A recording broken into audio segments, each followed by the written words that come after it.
come on, let's go. Ooh yeah, where the stars and secrets glow. Summation X radios glow. In the night we'll ride the show into the unknown, unknown, where mysteries are shown, shown. Dance to the beat we own, own, yeah. Come with us and let it go, go. Night sky whispers in the dark. Secret trails will leave a mark. Follow, cross, ignite that spark. We're alright, it's just the start. Into the unknown, unknown, where mysteries are shown, shown. Dance to the beat we own, own, yeah. Come with us and let it go, go. Feel the rhythm, feel the night. Every heartbeat, pure delight. So mysteries come to light. Hold on tight, it's out of sight. Into the unknown, unknown, where mysteries are shown, shown. Dance to the beat we own, own, yeah. Come with us and let it go, go.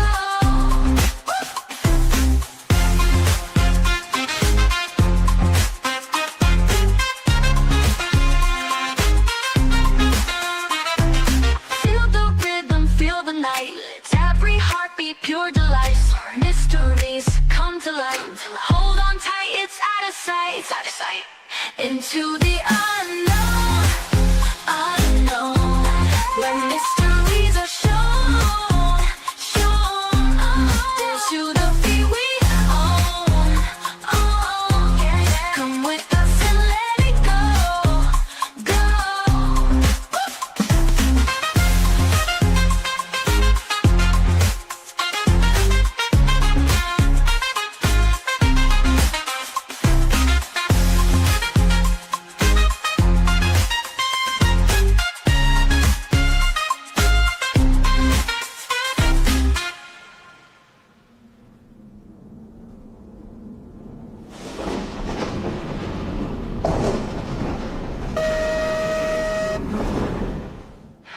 Feel the rain, come on, let's go. Feel it. Oh yeah, where the stars and secrets glow so bright. Summation X radios glow. Oh no, in the night we'll ride the show into the unknown, unknown, where mysteries are shown, shown.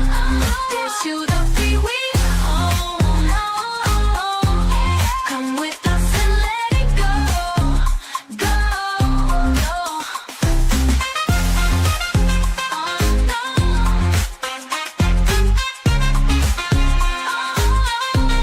Where mysteries are shown, shown, shown. Dance to the beat we own, yeah. Come with us and let it go, go.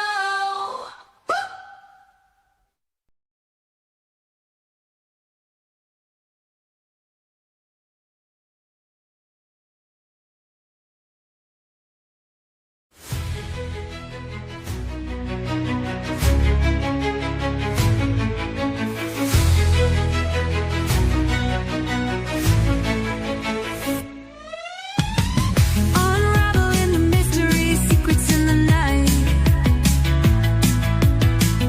We travel through the cosmos, ready for the flight. Together we'll shine, casting shadows aside. In the heart of the rhythm where our dreams collide. Join the Subnation X quest, the truth is our guide. In the vast expanse, it's where we reside. Hands up to the sky, let the bass ignite. Feel the groove surround us, everything's alright. From the Subnation X quest, the truth is our guide. In the vast expanse, it's where we reside. Hands up to the sky, let the bass ignite. Feel the groove surround us, everything's alright. SNX radio, let the truth ignite.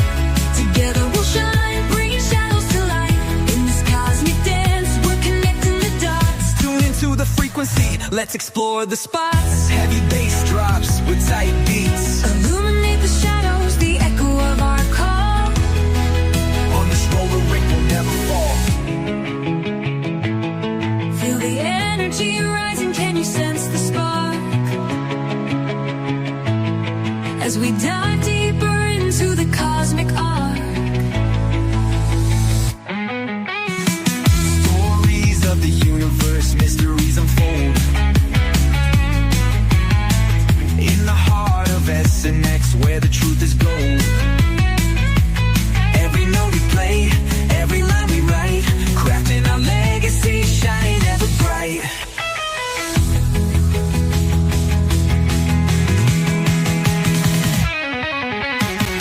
SNX radio, let the truth ignite. Together we'll shine, bringing shadows to light. In this cosmic dance, we're connecting the dots. Tune into the frequency, let's explore the spots. Here in the spotlight, we're taking our turn. With the fire in our hearts, let the passion burn. As the next radio's call, ringing through the air. Together we rise, together we dare. So join us now, let the rhythm flow. With SNX radio, we're ready to go. Unraveling the mystery side by side, we stand hand in hand. In this dance of truth, let the story expand.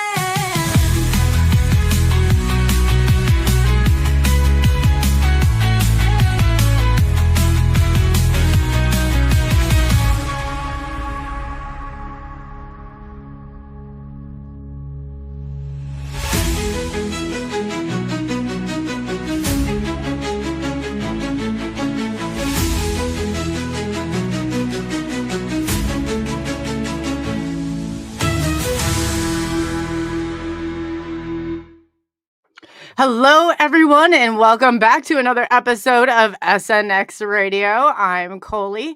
Tonight we are doing part 2 of,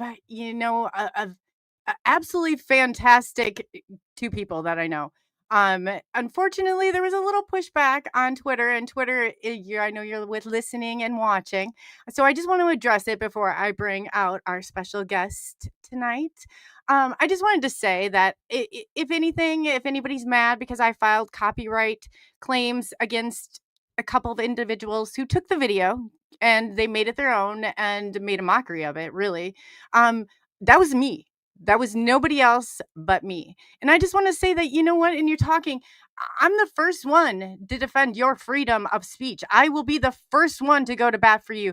But when you are doing detrimental harm to somebody's life, to their career, then that's where that line is crossed, is blurred. That's when your speech is no longer free. So I'm not going to give you the name. You can go ahead and say everything that you want. I think it's just absolutely great. Any publicity is good publicity, or any, I'll take it. No problem.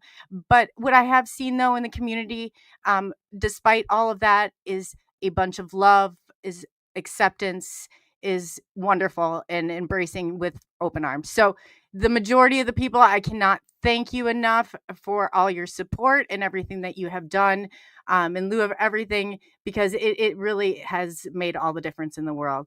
To see that and to see the community come together, that's the community that I love.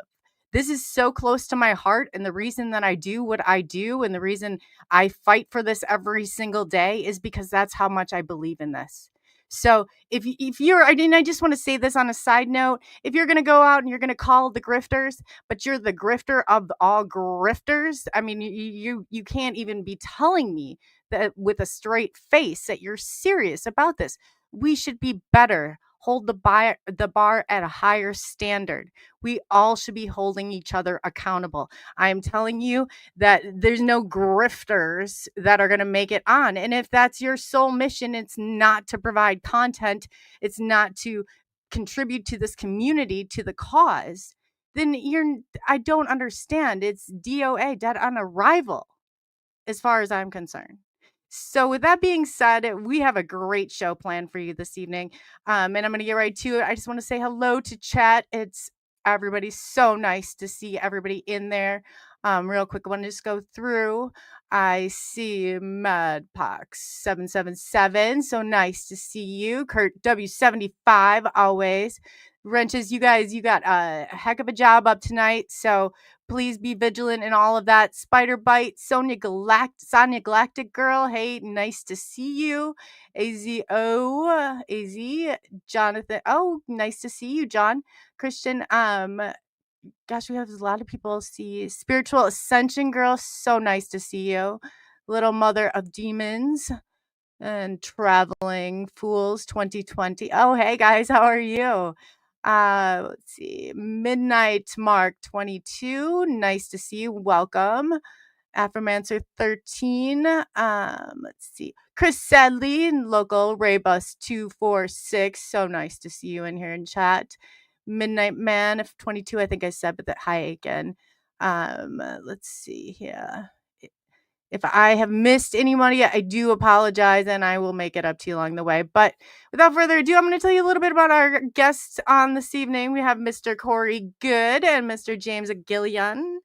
And I guess just to start it all off, so Corey is an insider, contactee, experiencer, writer, producer known for his real-world testimony of multidimensional contact and advanced technologies, a co-founder of Disclosure Media. He develops films, games, and graphic novels that deliver transcendental storytelling designed to awaken consciousness and inspire transformation.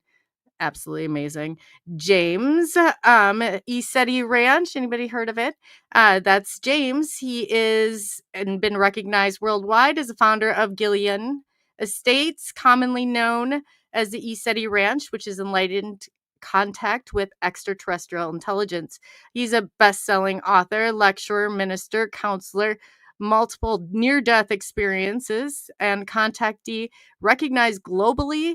And he really, I mean, he's got 2 different places right now. He's in Trout Lake in Washington, and he's also got the ECETI in Hawaii, which we're all jealous. And if you guys have not, I've included their websites. You can go ahead and look back in the comments or look in the description. Go to, and you can find it. James is got coffee. He said it tastes just like Hawaii, so I'm gonna go with that. Anyway, without further ado, let's bring on James and Corey. Welcome back. And I'll unmute you guys. There we go. You should be good to go. Welcome, welcome. So, James, I was talking about your coffee. Yeah. The Taste of Hawaii. Is that available for the public to purchase, or is that it just went up on the website, and it's all we handpicked it, and we hand pulped it and dried it and did everything. The only thing we didn't do is roast it. We had to farm that out to a bigger roaster company because there's no way you can do it yourself unless you have a giant roaster. But it's I'm not a real coffee drinker, but I am now. It's like there's nothing like it. It's uncut, it's organic. It's just pure, it's the ancient Arabica bean, and it's just pure as you can get it. But it doesn't taste like regular coffee that you get. There's no bitterness to it. It's really smooth, and it has a long sustained energy behind it. It's just, you have to taste it to see it. But it's, I definitely have a nice big cup every morning. Yeah, I bet. Right off the trees. That's amazing. It sounds amazing anyway. I can't go wrong. So that's, if you go to ECETI.org, you'll be able to find all James's information, and I'll pull too. Corey, how have you been doing since the last interview? I'm doing pretty good. I'm afraid to brag too much, actually. Things have been going very well. That's awesome. That's good to hear. You guys both have a lot of exciting stuff going on. Corey, your conference has been moved. You said is no longer going to be next month. It's going to be in April. Is that correct? Right. It was supposed to be like this weekend. Yeah. Yeah. We had just a whole bunch of conflicts happen. And then some of the main people that we wanted to come were not happy that it was traveling right before Thanksgiving. And to get some even bigger people at the conference, we agreed to move it to April. So it's working out better for most people. I think it's April 21st now. I think it's the date. We have it set up with the hotel and all of that. I believe it's the weekend of the 21st of April. That's awesome. And then I put your website. So if you guys look right up on the screen, go to Corey's website. You can find out the information and the dates on the conference. So that's amazing.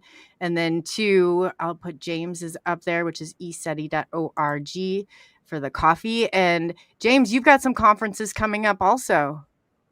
Yeah, we've got the between the February and that was weird. My phone's doing things by itself.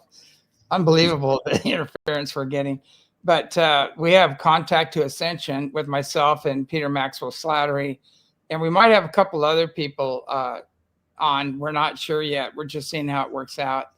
But there's a couple women, I think, that may make it. I don't know, but we'll see how that goes. But it's out here in Hawaii, the same thing is happening here in Hawaii that is happening at the ranch in Washington. And we've got just fleets of ships coming by here, and they're going into the ocean, coming back out again. They're powering up, and we've been communicating with lasers, and they're totally responding. So it's just phenomenal activity here in Hawaii as well. And it's pretty much, the same activity that we have at the ranch, in Trout Lake, Washington. It follows you. Yeah, they seem to. Somebody asked me about that, and I said, it's not really all about me, but they do follow me wherever I go. I know last time at your conference when I was there, we had a lot of activity in the back, and I filmed a bunch of it, and then something happened to my camera. It got locked up, and I couldn't even get into it. It was really weird, but that's kind of par for the course. Yes. Yeah, everybody's kind of been under attack. Corey, you had a Facebook account that's been shut down and hacked and taken over. Yeah, that's one of the things we'll be covering in the television show. There's a lot I want to say that we found out about different individuals and groups and stuff that I just have to keep to myself. But some of the hacking that has occurred has been pretty egregious.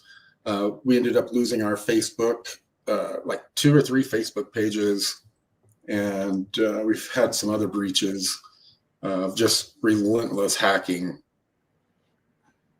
What do you think? I have to ask, and I kind of, in any of this, especially as I'm an mental health therapist, I can give you the background of it. But what do you think? I always find people's programming, especially when they get all glitchy and crazy when it comes to certain individuals, that makes me want to listen to them more. It doesn't make me want to shut them out. It doesn't make me want to, especially when there's a little kid, I mean, I've seen more, I guess, professionalism and more maturity in my 17-year-old son than I've seen with Twitter. And it's just unbelievable. But what do you think their problem is with you? What is the big that they follow every part of it? Everybody, I have to say this. I've had legal problems. Every single living person alive. You should not be celebrating somebody else's when we have, this is life that's constructed around us. This is a human experience. Let's not take this way too seriously here. That, and there's so many things. But what do you think that their real issue is with you? Well,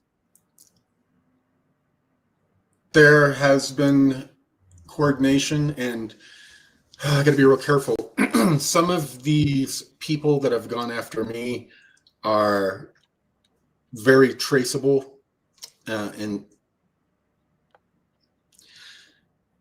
yeah, I'm going to be careful because I want to allow people to keep making the same mistakes for now because it's beneficial. But yeah, they're, if you follow the money, follow the communications, the dummy accounts, set up sock accounts and all of that. People don't think that things can be traced with VPN in place, but that's not the case. So this has been coordinated on a very unusual level. Sorry, I've been speaking a lot. I might have to I'm starting to lose my voice. You have your general kind of group of psychopaths that just give each other virtual high fives and they giggle, ha ha ha, and they just have their little psychopathic fun together. And then those people are kind of used as useful idiots by cutouts and other organizations. We have CIFA and other military groups that are one army group that has infiltrated for a long time here. We have, in some cases, PR firms have been hired to take down certain personalities, and hundreds of thousands of dollars have been spent, and that money has made it out to some of these people or the coordinators of some of these people. The people I speak to that track this kind of stuff are just really shocked that we've survived it. Yeah.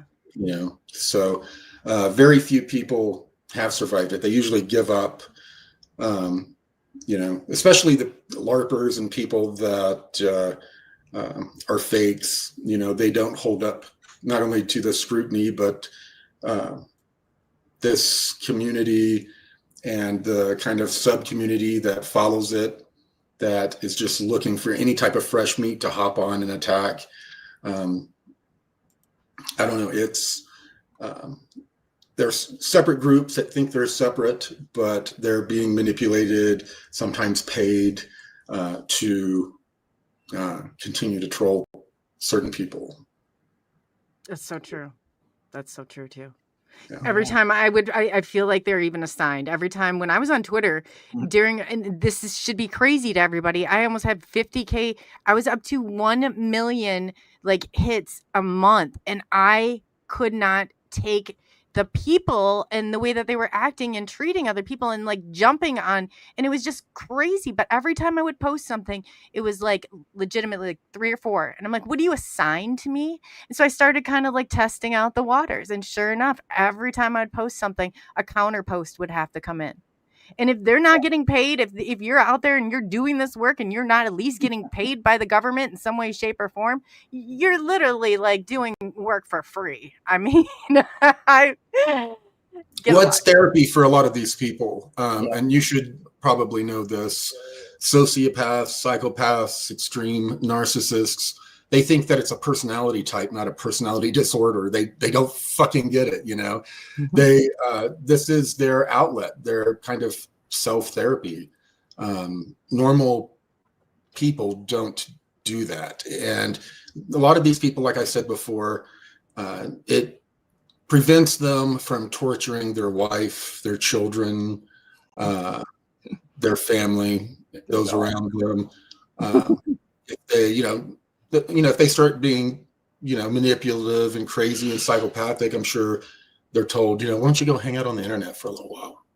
Go hang out on the internet.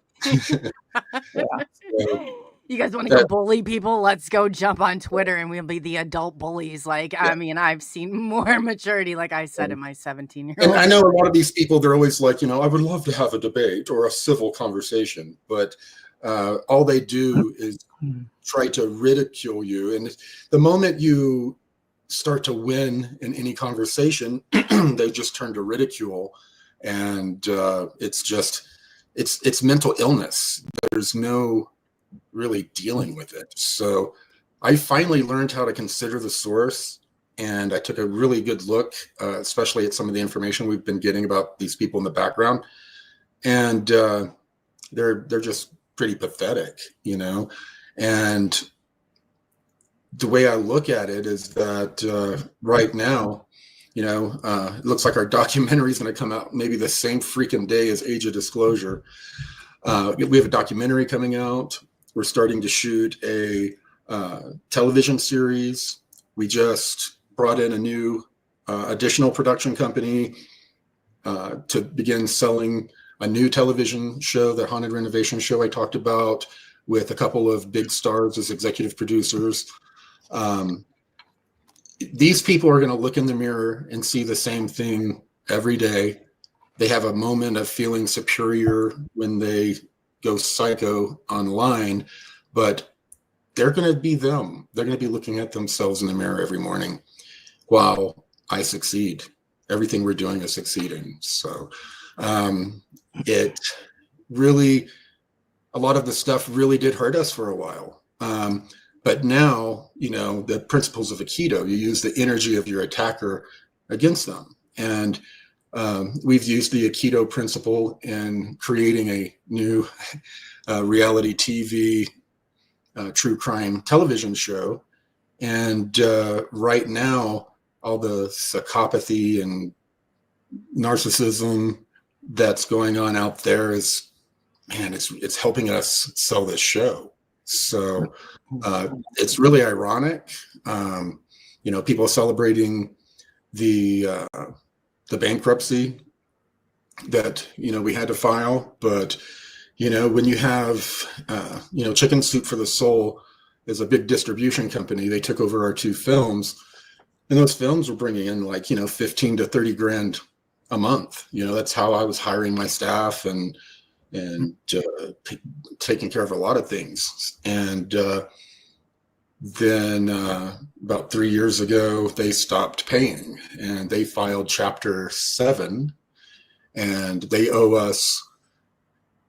They cut off the system that allowed us to track, but around between $280,000 and $300,000 they owe us. So, you know, they owe the company that I closed down. So we'll never see that. That caused a cascade of having to, you know, let go people that worked with me. I was putting money into projects. We had to just, certain projects just die on the vine. The money we invested in them just ended up going nowhere. So it caused a cascade. I probably should have declared bankruptcy a year earlier, at least. But I kept holding out hope that some of these projects that I was working on would come into fruition quicker. You know, the documentary I thought 6 months ago was going to come out, and that would have probably helped us maybe not have to go into bankruptcy. But, you know, we owed taxes. You know, it was just, it got so much because of all of the battles we were doing, you know, the trolls, the cyber stalking was causing so much damage. They would attack anyone that worked with me or thought about working with me. So, you know, no one would work with me or David Wilcock and a few others. So they did everything they could to completely destroy us and drive us just off the map. And they did very well. The Chicken Soup for the Soul going bankrupt was just kind of the final coffin in the nail of Good Enterprise Solutions, our business. And yeah, it was pretty rough, but now we have you know, all of these projects that you know, everything's doing well. So it's just going to take a little while to dig out of the hole that we're in. Yeah, and that happens, but it's like, who celebrates that? It happens to the best of us. We've all been there, and especially during, I mean, I can't tell you the last 5 years, but who in the hell out there celebrates it? And Corey, you don't have to answer this. You don't, but there's a question John asked in the chat. Can Corey comment on the bankruptcy he alleges to have filed in the corporate entity GES case number 25-17365-TBM, which doesn't exist, he says. If you no comment, no comment. I don't know what he's talking about. Yeah, I have no clue. I can kind of attest to a lot of what Corey's saying because I was in the middle of it, you know, too. Mm-hmm. And it was kind of interesting. What happens, we had a conference and I invited Corey to speak at the conference. And I had so many people just sending me the nastiest emails, everything, just, and I go, wow, you know, this guy's creating so much adversarial stuff going on. I want to meet him. You know, he's probably I go, he's probably telling the truth. But you know, when I listen to his stories, I have some insiders, and I have some people that are very high up on the totem pole that I talk to, and I've also had my own experiences, and they all dovetailed with Corey's. You know, I wasn't a 20 and back person or things like that, but you know, fully aware of the other planes and dimensions. I went about it backwards. I had 2 near-death experiences, and then studied for 40 years with lamas and masters, and so I went from the top down and started experiencing all the other planes and dimensions and the beings on them, and so it's, you know, then because I had that knowledge base, you know, I became the tall poppy in the field, you know, which they've got to cut down. And I can't believe how much jealousy and backstabbing going on and competition in the field of ufology. It's unbelievable. And so anyway, I had Corey come out to the ranch, and I met him and his family, and we had a great time. And you know, I could, you know, everybody there at the ranch are really sensitive people, and they felt his heart, you know, and they go, you know, it's just, we like Corey. We, you know, he's and then next thing you know, that whole entourage came after me, and they tried to pull the same stunts they did with Corey. They go, hey, we can make a Disneyland out of your ranch. You know, you'll be famous, you'll be rich, you know, all these things. And whenever I asked them who controls the money, it was always them, you know. And I said, well, it's not going to happen, because, you know, I already sense their frequencies and their energies and what they're up to. But yeah, we've been demonetized. We've been debanked twice. We've been everything. I've never seen, you know, like everything came out of the woodwork. And I just did a show earlier on my show that's going to air Saturday night, and I talked about it a little bit about it, and I said, you know, what's really weird is that, you know, a lot of the people in the field of ufology have actually been to the ranch, and they've seen the ships, they've had their own experiences, they know it's real. And, you know, triple PhD Boeing engineers, Skunk Works people, Lockheed engineers, you know, Air Force base commanders, air traffic controllers, they've all testified. And they went on our bell and testified. And, you know, these guys, they come to the ranch, they see everything, and then they never talk about it. They won't acknowledge it. And a day later, all of a sudden, they just, you know, after they saw this incredible things happen, landings, everything, crazy stuff, the mountain opening up, ships going in and out, and all of a sudden they won't talk about it, because they don't want to lose their connections with a certain TV channel I won't mention, and some other ones. And you know, the problem is at the top, it's very corrupt, and it's infiltrated by shills and posers and some very, let's say, integrally and morally challenged people at the top. And then it goes on down, and then you end up at the end with the trolls, you know, and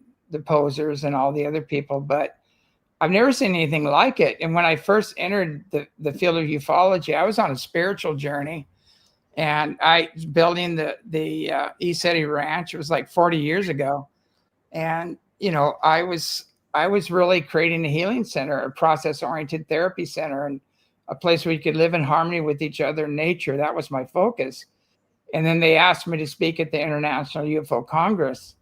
And so I went out there and I did. And the first thing they said was, don't talk about the spiritually and technologically advanced beings, you know, out there. That's a no-no. They said, do not mention them, you know, or we'll pull you, basically. And so, and I go, well, that's basically all I know. Those are the ones I've been in contact with, you know. But there are low-level contacts. There are, you know, there's royal reptilians, serpent beings, Dracos and Greys, and a lot of that stuff. But I was working with the higher ones, the more benevolent ones, and they did not want that out there.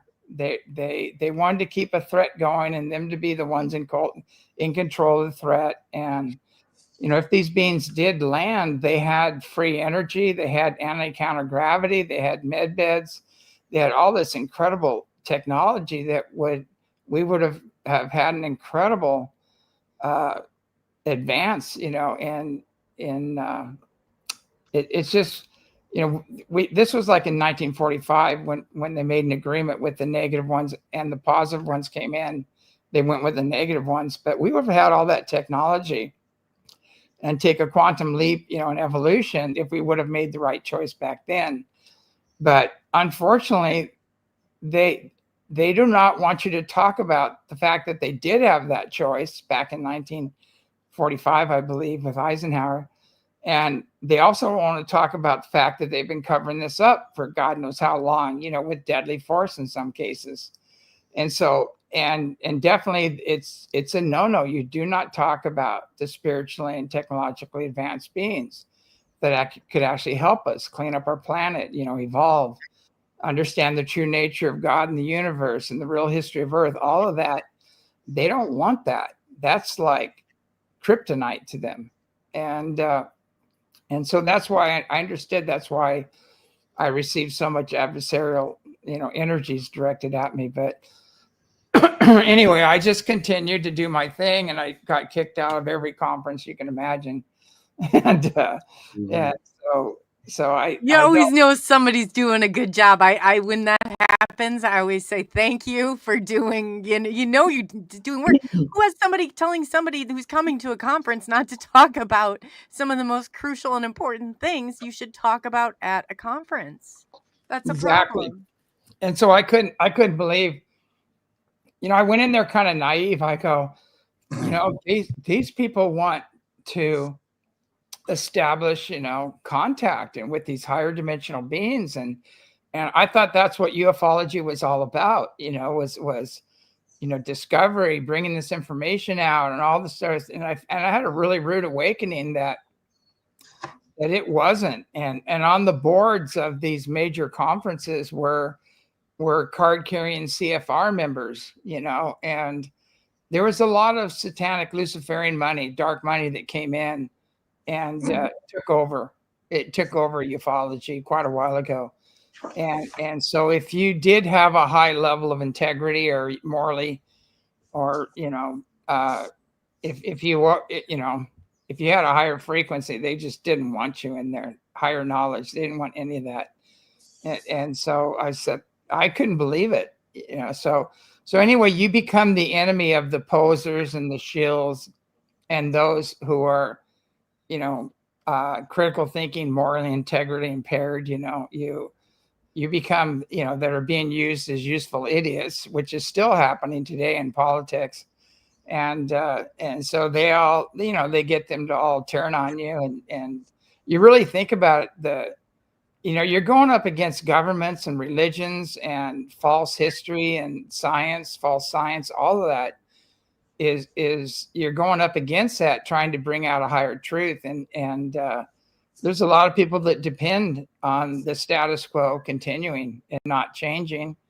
And so that's kind of the way it works. But what brings me solace is it doesn't matter, because everything I've talked about is going to manifest anyway. It already is. The ships are appearing everywhere, and contact is coming from the skies, and people are being contacted globally. And there's no way they can stop what is coming. So, they're going to be the ones whose character is going to be questioned in the days to come. And they're the ones that are going to have egg on their face. And I don't have to do anything. I just sit back and watch, get the popcorn. Yeah, right. Oh, James, there was a question from you from Midnight Mark 22. He wants to know if they've gone after you financially like they've gone after Corey and David. God, like I'm saying, they demonetized, they demonetized things. They went after my banks, 2 banks, and they're still hacking my bank account. And I haven't had, we did like Contact Has Begun 1 and 2. The first one got 28 million hits the first week and a half. And then all of a sudden it was just shut down. It was unbelievable. And so they were going viral on Netflix and everything else. And I didn't see anything out of that. I didn't get, paid anything. And then I went and I wrote 5 books, and the publishing companies that I was with went bankrupt and kept all the funds. And one guy bought a new ranch and, all this other stuff with the money.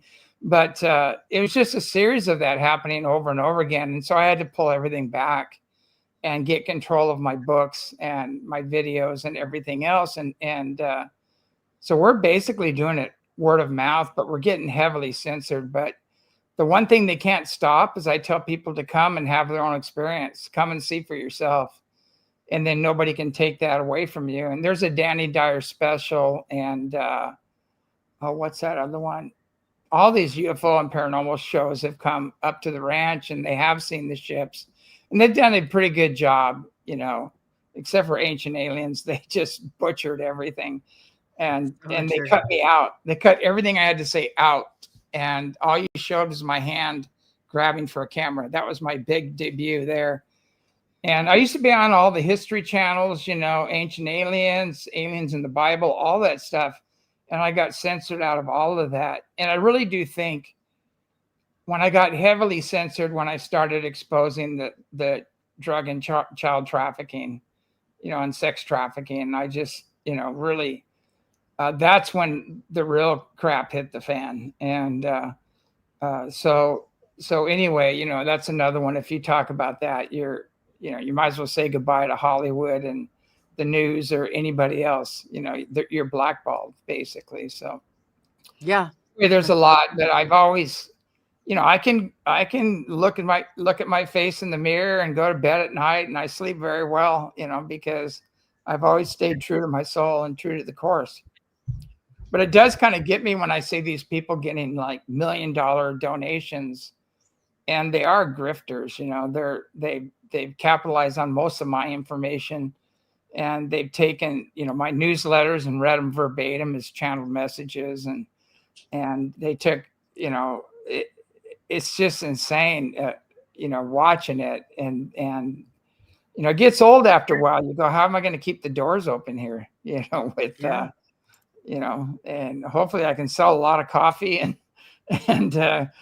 keep the doors open until then, sell a lot of books and videos and things. But we have ECETI TV now too, which has all the shows and all the information on it as well. But there are people, a lot of the congressional disclosure is again, it's a controlled narrative, a limited hangout, and everybody wants their piece of fame in there. And unfortunately, a lot of the people that are at those meetings and speaking at those meetings, I know who they are, and I know they have serious integrity problems, and they're very integrity and morally challenged, so to say the least. Yes. Yeah. And so you're not gonna hear anything original there, or hear about the higher dimension ones. But I think it's Anna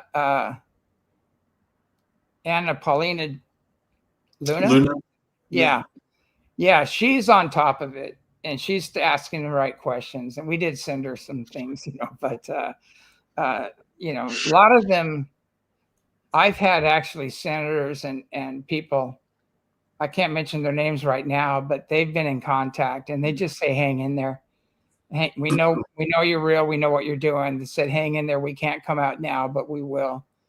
And so there are a lot of white hats, and there are people, but it's sad because the dark hats, you might say, are the ones that are, they're at the top of the, they get the pulpit, they're at the top of the ladder, and they're the ones getting all the funding, and they suck all the oxygen out of the room. They, unfortunately, anybody that's real is a total threat, and they're constantly attacking, but every time they've established their own character, and they can't deny the fact that what's happening at ECETI, I mean, we have masters appearing there.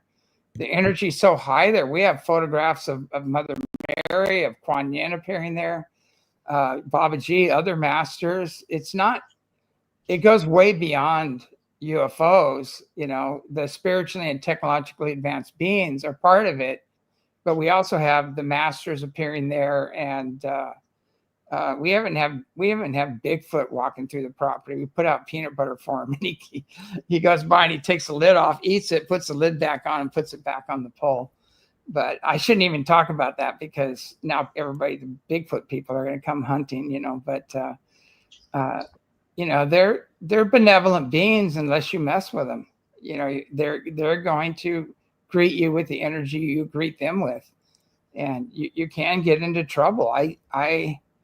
I have footprints that are 3 times bigger than a size 11 or 12 shoe. And so if you can imagine something like that, that's something you kind of say, yes, sir, and you make friends with, you know, real quick. You know, it was funny. The last show we did, I always say hunting Bigfoot. I say hunting UFOs. I don't mean literally taking my firearm out and hunting them. Yeah. And then somebody said, of course, there was somebody in the thing. They're like, this is why you will never see one. I was like, nobody is out actually hunting them. It's just a term. It's just a term. Yeah. Yeah. They've, you know, I think you shoot one, you just piss it off. You know, so. You know, if I shot one, I would be afraid of what was coming next. So, oh, yeah. They remember, you know, and they can appear anywhere, anytime if they want. So I would not get on the bad side of them. No. And so but that's great that they're so polite that they put the lid back on the jar. I can't even get my son to do that. They push vehicles and push and start the alarms on them, you know. And they were doing that once, and I go, "What are you guys doing?" You know, like, and so I got down and meditated with them. I hear this voice in my head, and they go, "Can we have some apples?" You know, because our trees were full of apples. And I go, "Sure." And then they stop. They stop pushing the cars, you know, and making the alarms go off. But they are very respectful, and they ask, you know. And I go, "Hey, you guys were here first, you know, help yourself." And so. You know, that's the way I look at it. You know, we have plenty of apples for ourselves, you know, so, but, you know, at the ranch, we like hand feed the deer and we got everything walking through the ranch, and we've never had I had one problem with a mountain lion, and that was it. And unfortunately we had to shoot it because it was killing the livestock, and something was wrong with it. And it went after one of the volunteers. So we did have to dispatch it. But, you know, other than that, you know, everything's in harmony there. And all the ranchers, when their cows run away or their pigs run away, they call us up and they're in our field, you know.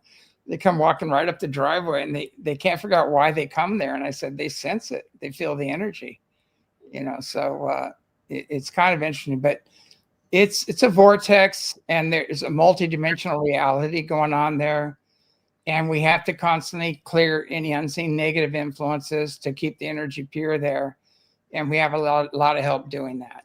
And so there's a lot of incredible beings that have been assisting and helping us. And I understand it, but I'm also amazed, you know, when you have this kind of an opportunity, and there are people out there trying to shut it down and stop it, you know, like, what are you thinking? You know? Right. Yeah. That's just it. It's like, what is the motive? You would think, I always say, we're stronger united. We're stronger together. Why would you want this information shut down? Why would you want somebody stopped, you know, or gagged or whatever, for whatever reason, when it's, you know, getting this out there? It doesn't make any sense. It doesn't make any sense. I think it's, before I said it's a multi-million-dollar business. And it's very competitive, and there's a lot of backstabbing going on. And then you've got the shills and the government, and they don't want people to find out, you know, that they've been censoring all this for so long, even with deadly force. They don't want that out there. And there's so much against you when you try to bring out the truth here. And it's sad, but the everyday people there, when they come, they're just blown away. And even I've had ministers come up there, and we've sat down and had conversations, and they go, you know what, I think I'm going to leave the church. And I go, no, don't leave the church, you know, convert it to truth, you know, bring the truth out. Now that you know what's, you know, the true nature of Jesus and the masters, and we're not alone in the universe and everything else, maybe it's time to bring that into the church, you know. But, that's true. That is true. Yeah. So I mean, Canada, I know I'm talking a lot, but I went to Canada and did a conference there, and they had the head of the Catholic Church. They had not, I think he was a bishop or something. They had, which isn't the head, I guess the Pope would be the head, but they had the head of the Greek Orthodox Church. They had some yogi guy there and some other, they had all these top leaders, and they put me on a panel with them. And so all of a sudden it was just like they tried to embarrass me, and they ended up embarrassing themselves. And they're trying to ask me these questions, and I answered them, and the answers were really embarrassing them.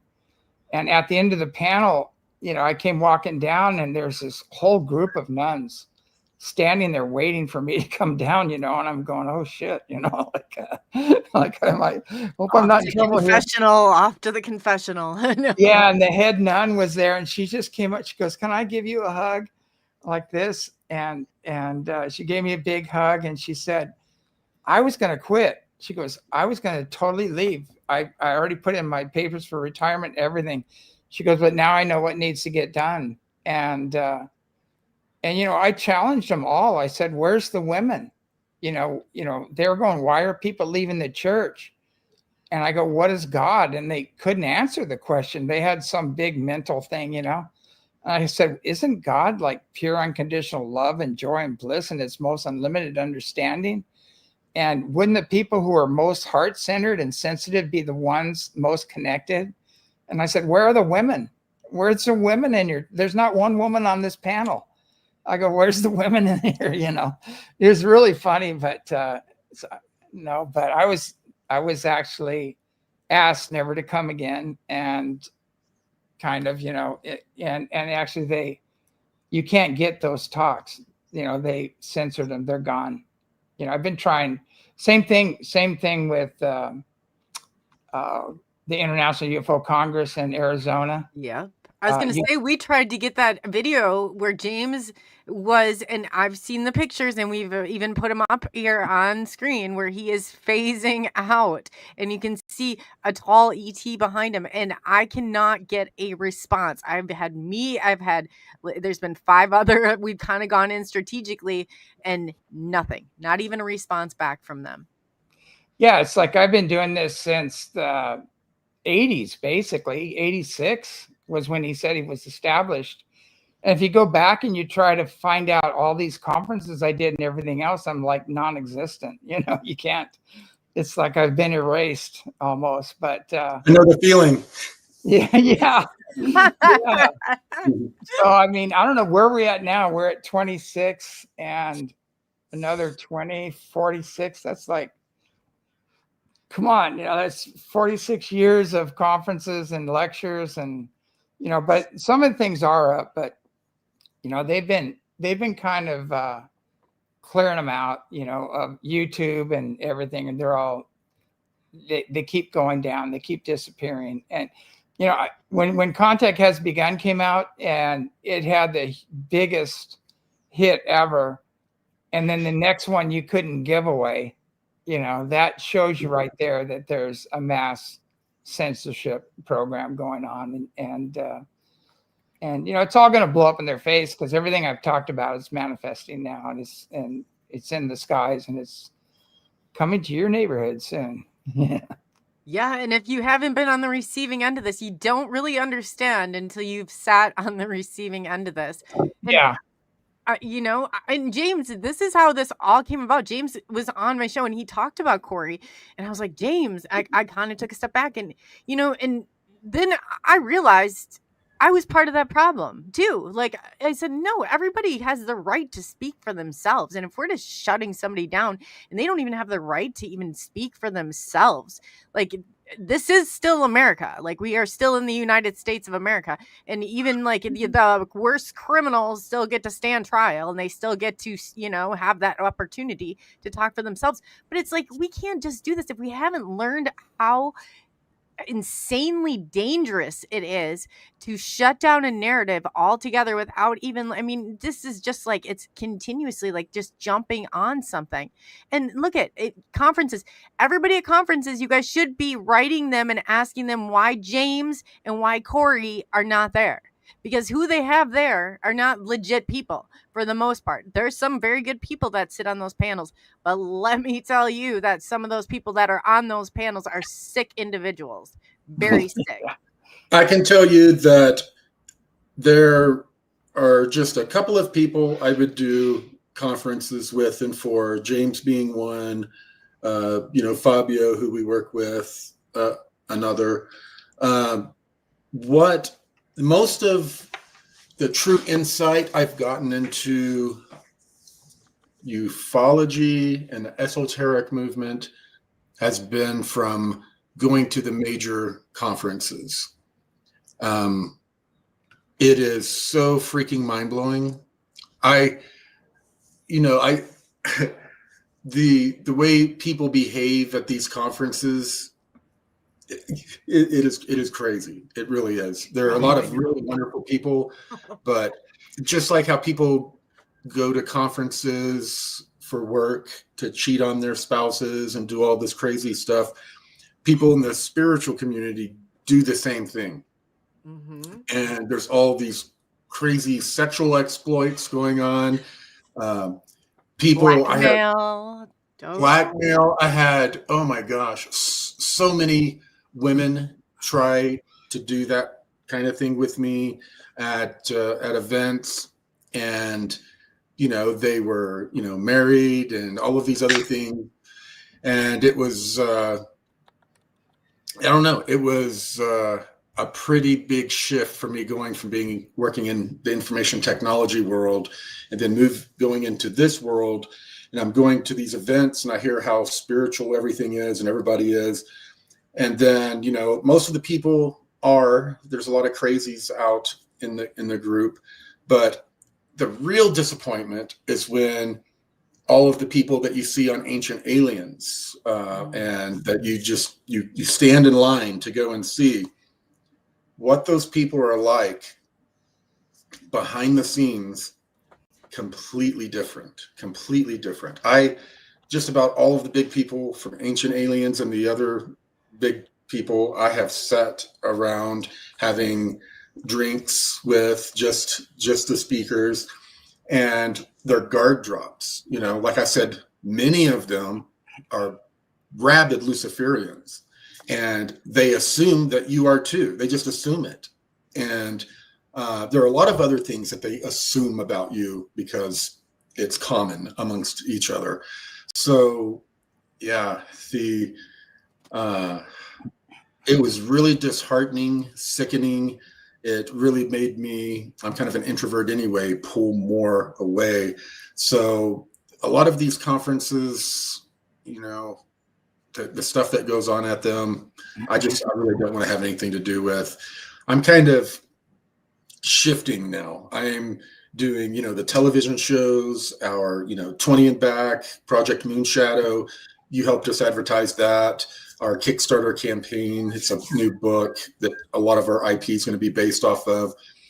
And it's at 155% on Kickstarter. Amazing. It's done amazing. Everybody's really seemed very supportive of the shift of where I'm focusing my energy, into the entertainment industry quite a bit, to use that as a tool to awaken people, just like I did on Cosmic Disclosure. All of the attacks and naysayers.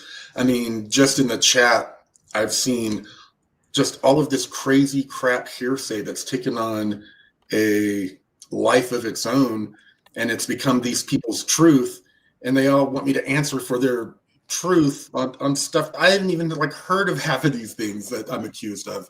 I know. Isn't it crazy? One of the big ones they hit me up is that I cheated on my wife when I ended up having a relationship with someone I worked with while me and my wife were separated at the time.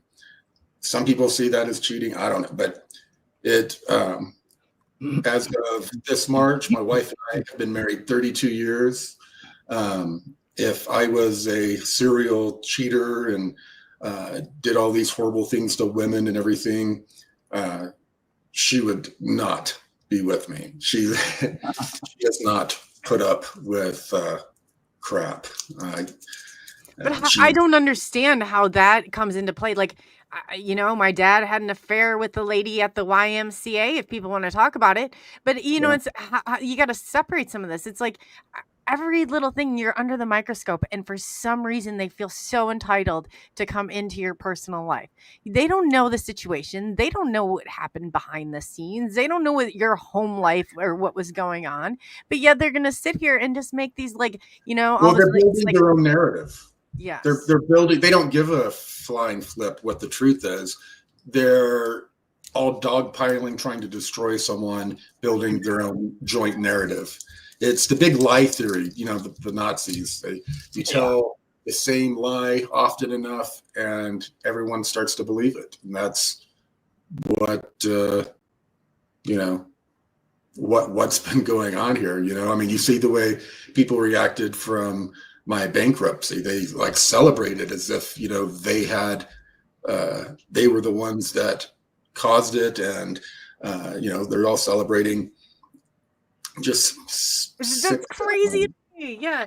Oh, you know what? So and so, they're going through a really tough financial time. Let's throw a party and celebrate there. It's like, well, that's just how miserable does your life have to be to where you're celebrating other people's misery? I always heard that the double put down theory. There's a type of people that will put down themselves, hoping others will build them up, or those who put down others to build themselves up. So I think just because I have learned so much about human behavior and the different types of people, just from being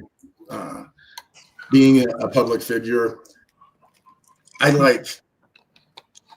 don't give a rat's ass what these mentally ill people think.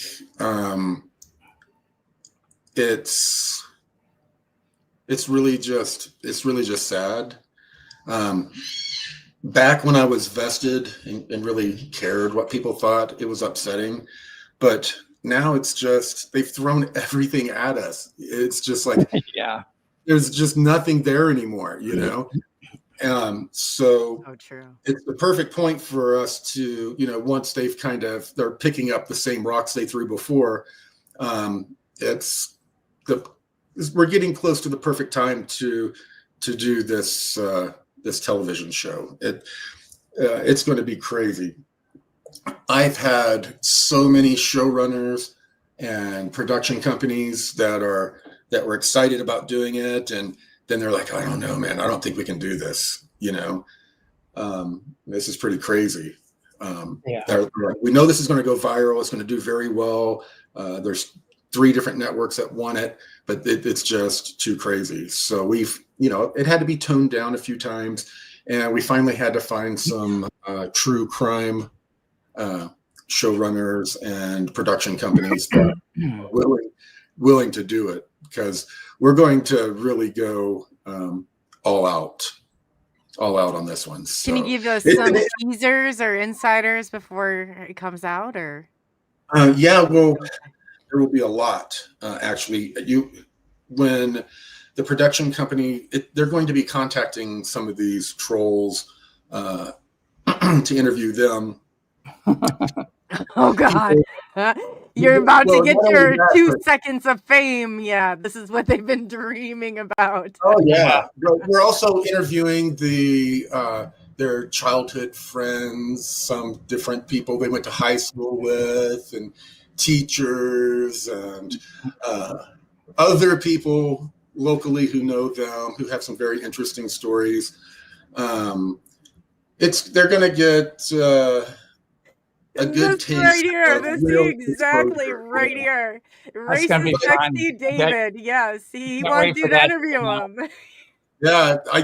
Well, I'm not going to do it. The producers are. Yeah. But this is it's going to be great. I mean, a lot of these people, I think it'll be therapeutic for them to finally get their 15 minutes of fame, and they can. What the amazing thing is that we can show all of the bullshit. We just it's easy, and what's going to be highlighted is really a lot of the mental illness, I'm going to be doing a real expose on the esoteric and ufology communities.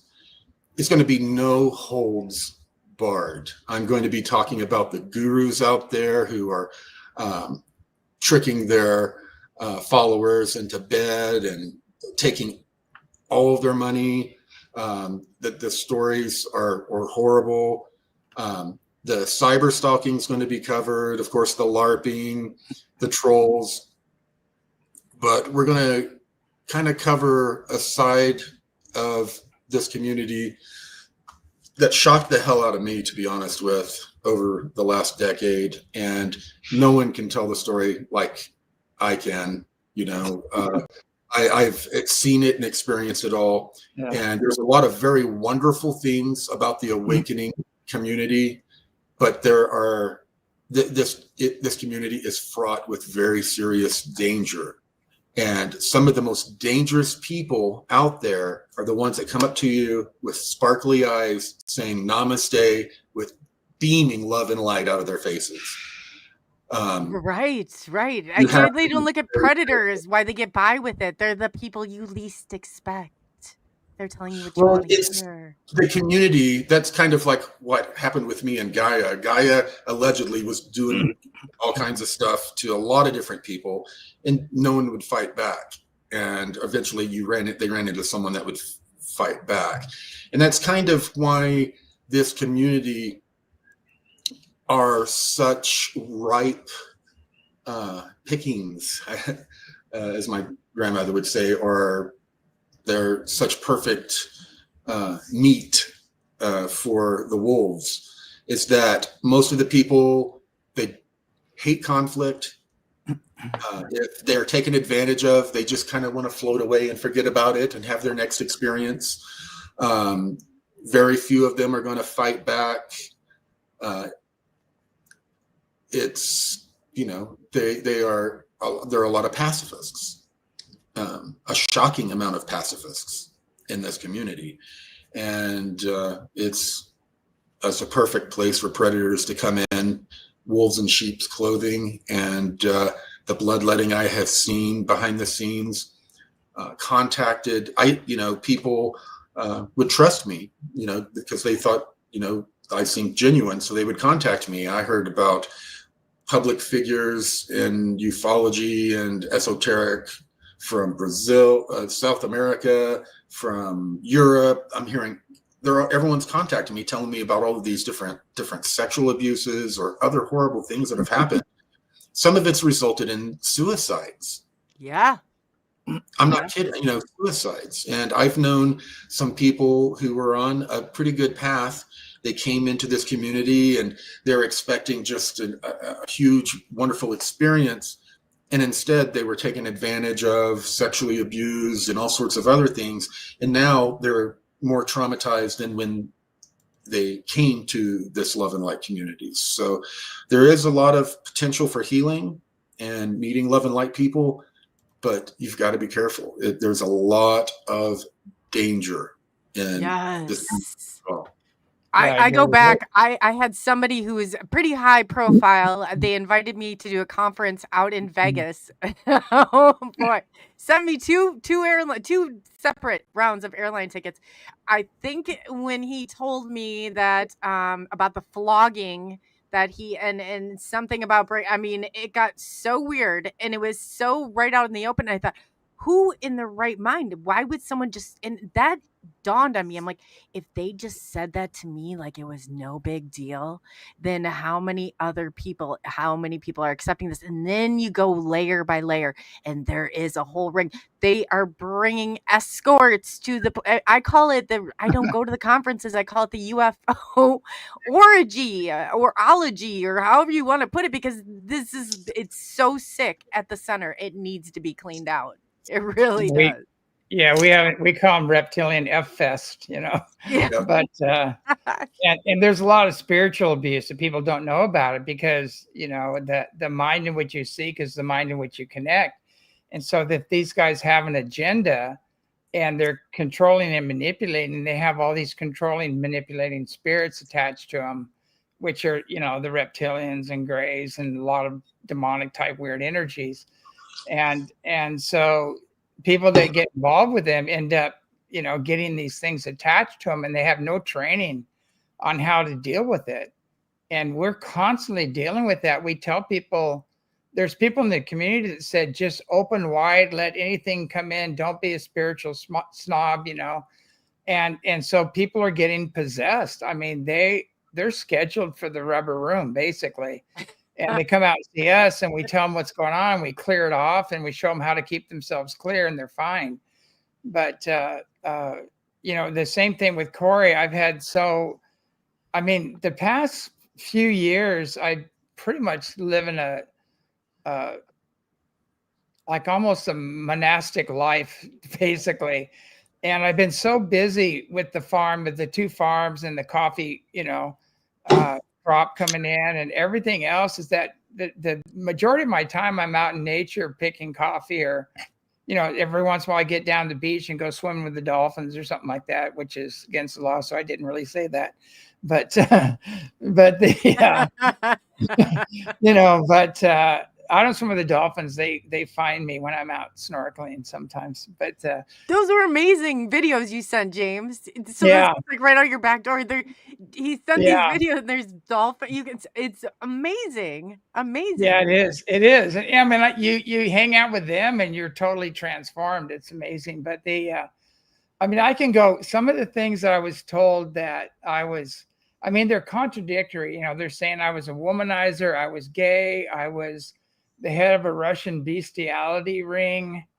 Oh boy, that's yeah. I'm trying to think. Oh, I was a pedophile, and you know, everything. You know, and I go, you know, some are totally contradictory. You know, you can't be all of it, or maybe you can. I don't know. You know, but it's like, but anybody in my closest circle that knows me, I have a very secluded life.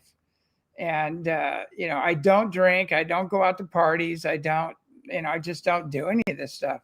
Every once in a while, I'll go meet some friends at some kind of a spiritual gathering. But even there, I can't stay very long because, you know, a lot of the drugs come out and the other stuff. And I go, okay, I'm gone. I'm out of here, you know. But you know, what happens is there's 2 things that happen. One, people project on others. And when you have a high frequency, you're going to accelerate and amplify their wounds and traumas. And so the victims will project that on you. And it doesn't matter how nice you are, how loving or kind you are, that's going to be projected. And the other one is they come with an agenda. And so if you don't feel that agenda, you know, then they get very angry and they attack. And we've seen that happen over and over again. And there's people that show up that go, I'm going to be Mrs. Gilliland, you know, I'm going to take over the ranch, or you're going to move and come live with me and not ever, you know, do ECETI again. You know, all these weird agendas going on. I'm going, no, I'm totally committed. This is my sole purpose. You know, I'm not going to go there. And, you know, I'm not married, you know, I'm not, and, you know, I don't have anybody to cheat on, you know, so, and I'm not gay, and I definitely don't even know what a Russian bestiality. I was going to say, no, I don't know either. I'll have to Google that. Well, I didn't give James even a chance for the first couple of years because, I mean, like Jay Widener had told me all these horrible things about him. And I was kind of freaked out. So there's a couple of conferences that he was at that I was at, and I kind of kept my distance. A couple of other people too that I was warned about who ended up being good people as well. So yeah, that kind of stuff can influence you. You know, I was new to, you know, the community, and, you know, I had, you know, just David Wilcock and I guess Jay Widener at the time to kind of tell me how to navigate through it. And the stuff that would come out of Widener's mouth, man. Jeez. Oh my gosh, that guy. I mean, yeah, these guys, Widener and Cliff High, were totally smashing me on the radio show over and over again. And so I just recorded it. I recorded the whole show, and then I posted it through my network. And I said, look, this is what these guys are saying, you know, and I'm not here to defend any of it. I really don't care. But is this the kind of people you want to guide you, to be your spiritual gurus and things like that? And so it all backfired on them. You know, in one show they're talking about White Lotus heroin, you know, and how it's good for you. And one of his guests, I won't mention Cliff's name, but Especially the last name high. Let's not do that. Yeah. He's definitely high. Put it together. Definitely high. But you know, I just said, you know, I don't think you should allow a computer to run your life. Your life should be run through your own heart and soul. And that was basically all I said. But and boy, then the attacks just came like crazy, and the threats and the threats of suing. I said, you can't sue me. All I did was repost what you said. And then they told, when I had Corey come and speak at the conference, they told everybody that this was a public venue. They have a right to be there and to crash the gate, jump the fence, and you know, this crazy nonsense. And I just said, this is private property. It's a private ranch. And it's not a, you know, a public venue, and it's not in a public place. There's no rave going on. Yeah. Why are these people not crashing the gate at Elena Danan's events, or Emery Smith, or any of these other people that are supposed other grifters? Why so focused on me, Wilcock, and Gilliland?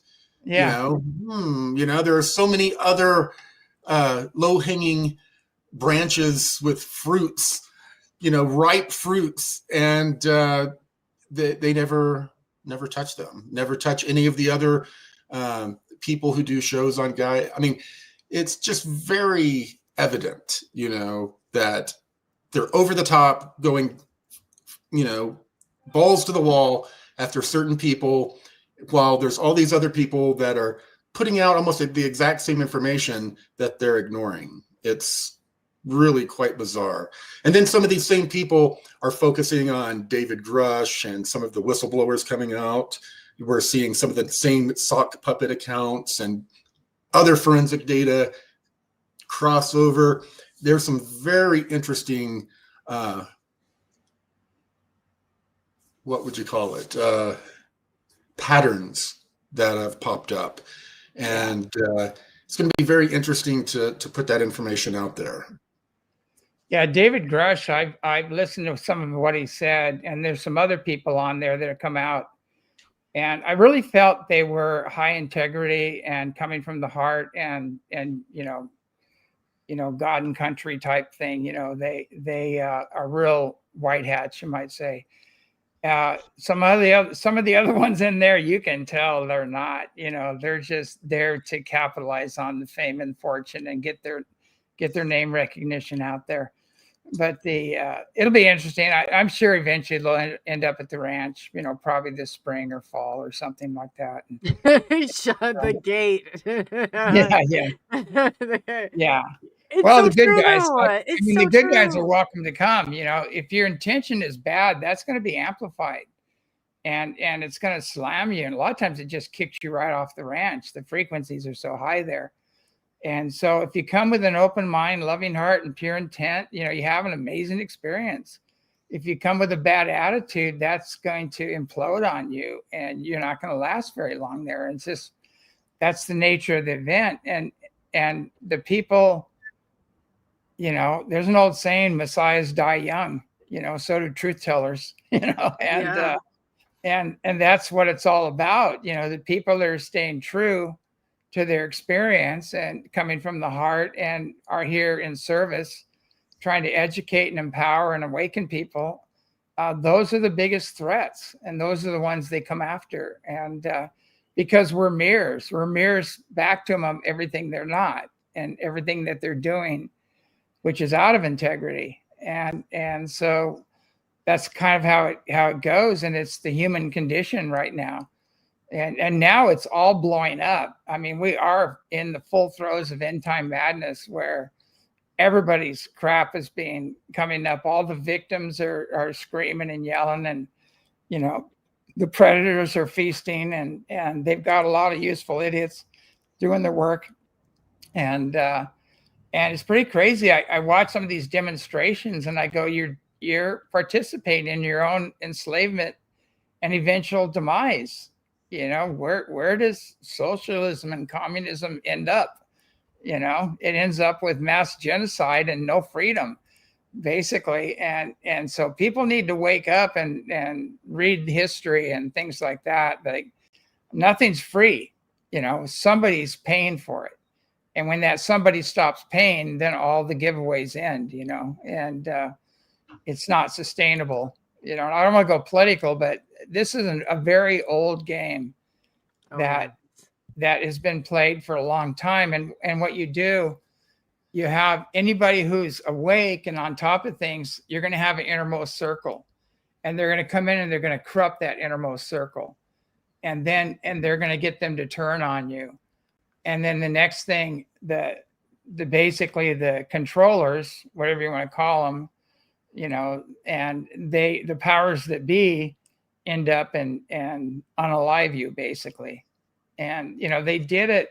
I'm not saying I'm Jesus, but they did it with every master that's walked the earth. They have the same playbook. And, you know, not to get into Charlie Kirk, but it's pretty much the same event happened there. But it's a very old playbook. And they keep playing it out over and over. And anybody that has impeccable integrity, that, you know, has a strong moral essence, or they're critical thinkers and can see through the bullshit, they're taken out, or they're attacked, their character assassinated, and they're shut out of the picture. And that's what I experienced when I went into the UFO community. I was shocked. One of the event coordinators said, God, everybody either really loves you or they really hate you. And I go, hate me? I go, why do they hate me? I don't hate anybody.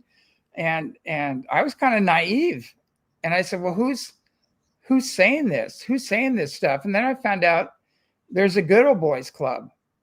And if you go against the Good Old Boys Club and you start raining on their parade or cutting into their profits and their gatherers, you know, their followers, that they're going to come after you. And it's the same thing. If you cut into any of the religious community, the political community, or anything, you start bringing the truth out, you know, they are going to come after you. And we're in the throes of that right now. The higher consciousness and energy is bringing everything up and exposing everything, revealing everything. And basically all these guys are freaking out because, you know, their karma's coming home to roost, and it's all being accelerated and amplified, and they're being exposed for who they are. And to me, I don't have to go out there and fight. I'm just observing. I'm just going to keep telling the truth and empowering people to have their own experience. And, you know, we're all about empowering the individual here. There's no following, you know, there's no guru or anything else. We're saying, hey, you know, these higher dimensional beings have a lot to offer. They already went through the challenges we're going through, you know, and they have anti-gravity, counter-gravity, free energy, med beds, you know, they would put an end to the war and disease profiteers. And that's why they're such a threat. And that's coming anyway. They're all imploding, you know, they're under the weight of their own karma. So the great awakening, or the big reveal that's going on right now, is going to take them out. And I'm just going to sit back and go on shows like this and say my truth and keep putting out the evidence and smile and have fun. And I'm kind of bulletproof right now. You know, it's like I've had so many things done to me. I've even been shot at, you know, but I don't care anymore. And it's like loving detachment. I'm going to keep that loving space. I tell people, careful, you're going to hurt yourself. If you want to keep doing this is going to be a boomerang, and it's going to get amplified, and it's going to come back fast. So you might want to rethink where you're going with this. And they don't, you know, they still go forward, and then they're gone. You know, I don't see them anymore. A lot of them are kind of has-beens, and you never hear from them anymore because, you know, nobody's buying their story anymore. But, you know, it's, you know, the light wins, basically. There's so much consciousness and energy flooding the planet right now and it's higher consciousness and energy, and with it comes universal law. So basically, if you step outside of that, you're going to create the action reaction, karma, whatever you want to call it, and that's all being amplified and accelerated. So, I'm good. I can look in the mirror. I've had 2 near-death experiences. I know the true nature of God. It's not what we've been told.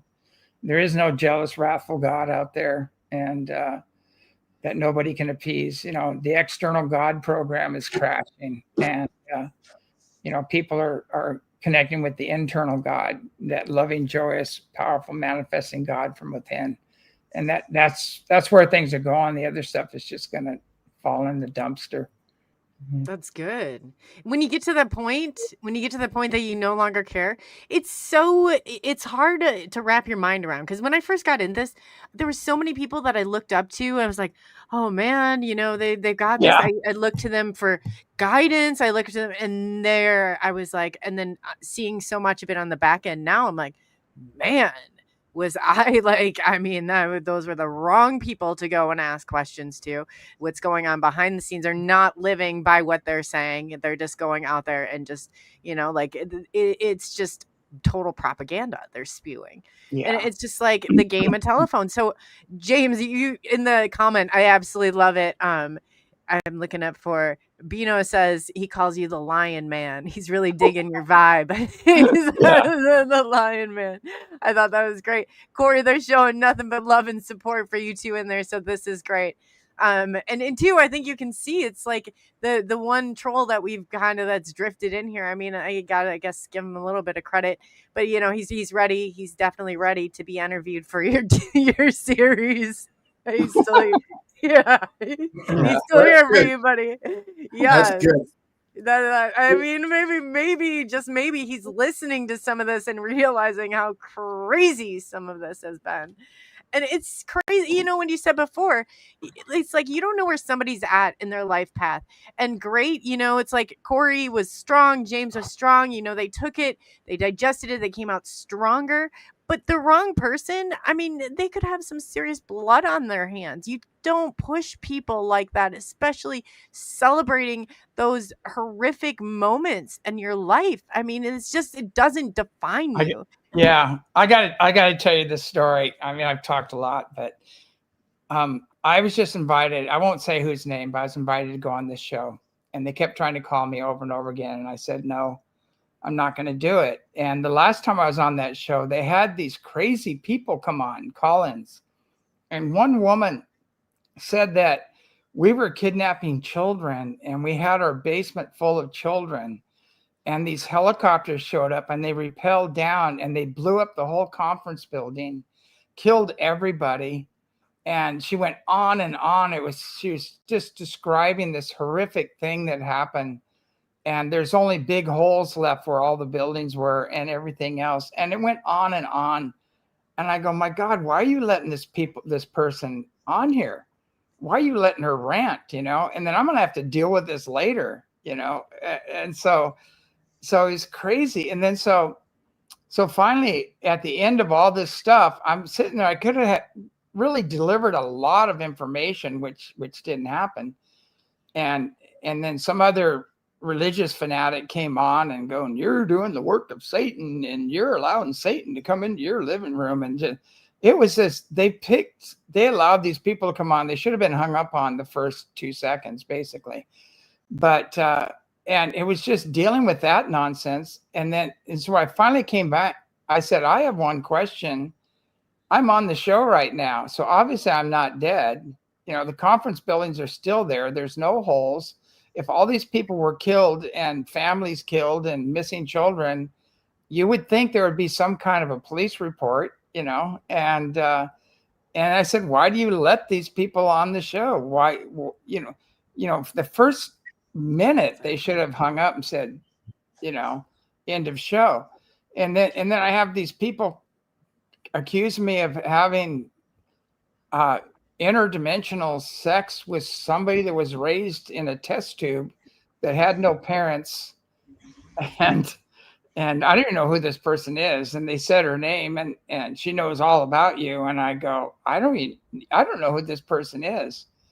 and it goes on and on, all these stories. And I go, I wasn't there. I wish I would have had the pleasure of some of it, maybe, I don't know, but I was not even there. And Isn't it crazy? I had a local, they found a local was going around with a salt shaker after me because he saw my show and he thought that he needed to encapsulate me in a salt circle to save me from the demon scratches. These people are out in your communities. Yeah.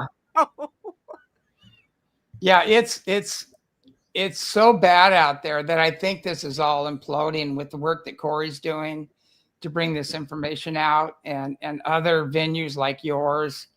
And I really haven't been going on any other venues other than my own show, which is going crazy out there. It goes out to millions, but I've just decided I'm just going to be very, very picky on where I go and who I speak with, and I'm not going to tolerate all the nonsense, anymore. It is nonsense.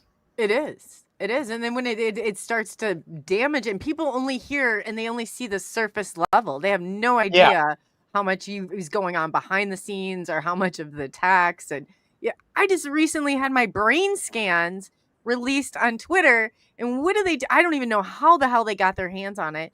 And inside of it, they put what looks like an alien. So now it's going around that I have a reptilian alien in my brain. And, it sounds so crazy, but there's people out there that actually believe this, We can test that. We'll just throw a little bloody mouse on your table and see what happens. Oh, I would scream.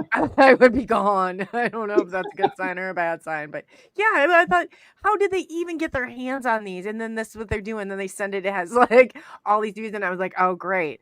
That's actually excellent because it's actually funny. I know. It's all you can do is laugh. I mean, the stuff I hear, I go, when did this happen? Give me a name. Who? And they can't. And I go, what are you talking about? I wasn't even in the country then. It's like, I go, give me a time, a date, a name, something, and they never do. But the horrible thing about it is when I go to a conference, the people that listen to all these stories, and I know Corey has to deal with that too. You go to a conference and all these people are looking at you sideways, and I had some very large women attack me and say, I know who you are and I know what you've done. And I just go, what? Who are you? I don't even know who you are. And that's the atmosphere that they've created. And so I can't speak for Corey, but I'm sure he feels all the projections and on him when he goes out, to any of these conferences. Oh, yeah. Yeah. Oh, yeah. You don't even want to go anymore. You have fun with your reptilian F-Fest. You guys have a good time.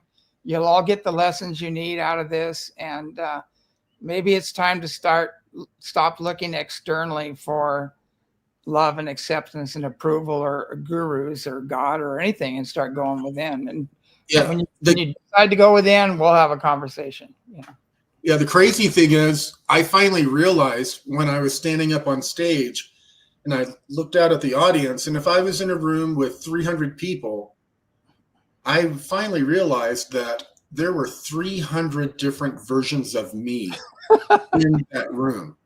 All of them had a slightly different perception or idea of me.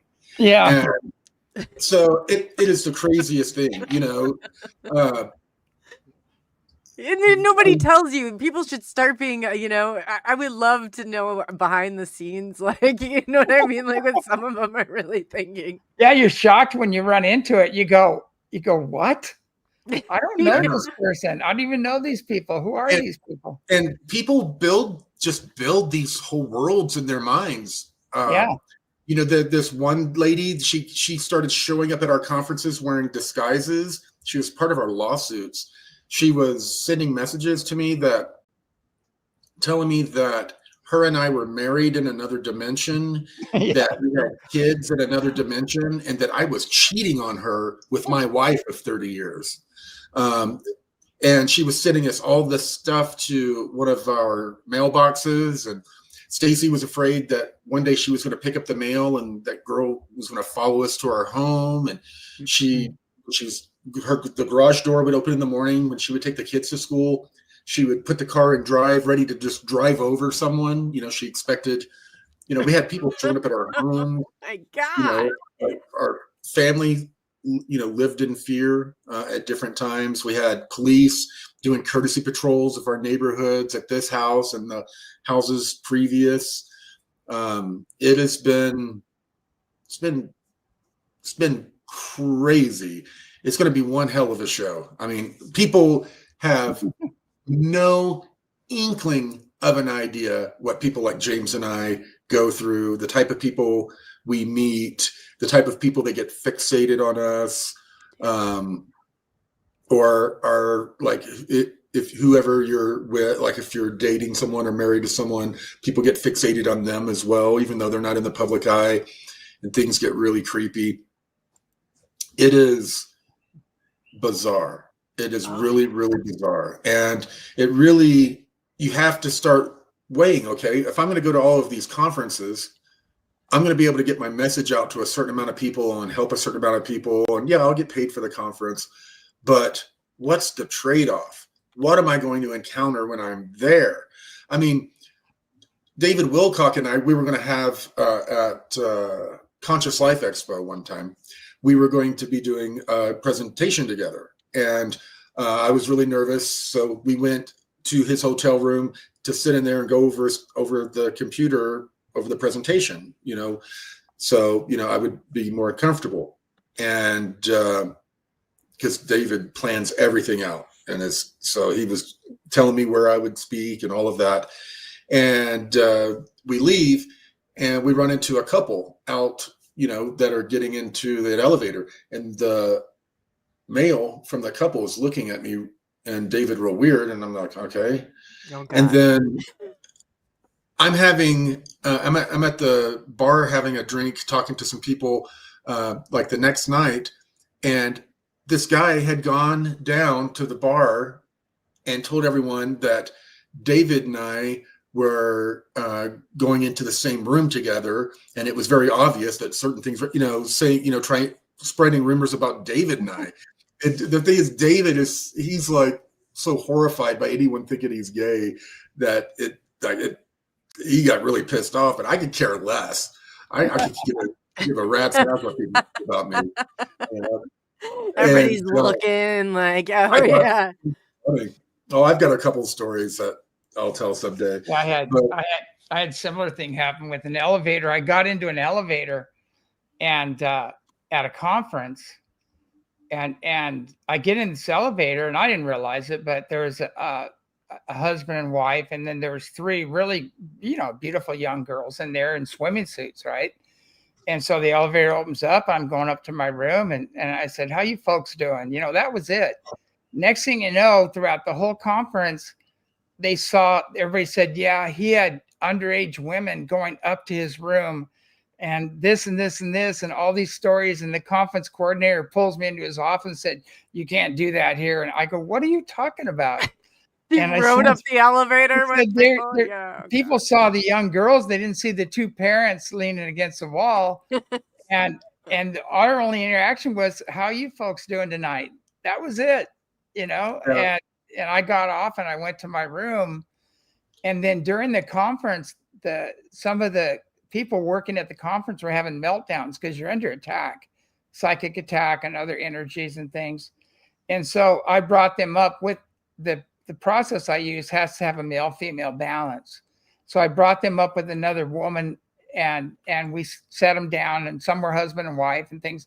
We cleared the energy. They went back. Everything was fine. And so next thing you know it, I'm having all these affairs with these couples, and it was unbelievable. And the same thing happened in North Carolina and everything else. It's just like, people they don't think they're hurting anyone. They don't think they're hurting anyone by making up these stories or but they don't realize that they do. I mean, it was 2016 that Stacy and I almost split up, and I had that other relationship that that got all worked up about. And then in 2018 or 19, when I was in Hawaii, I think it's 2019. I was in Hawaii, and Stacy, one of her best friends, and her daughter, who live in Hawaii, were going to be at the event. And Stacy is like, keep women away from Corey, and Amy's like, okay. So Amy's on the boat. She makes sure she's on every boat that I'm on. She's always like within, 30 feet, keeping an eye out.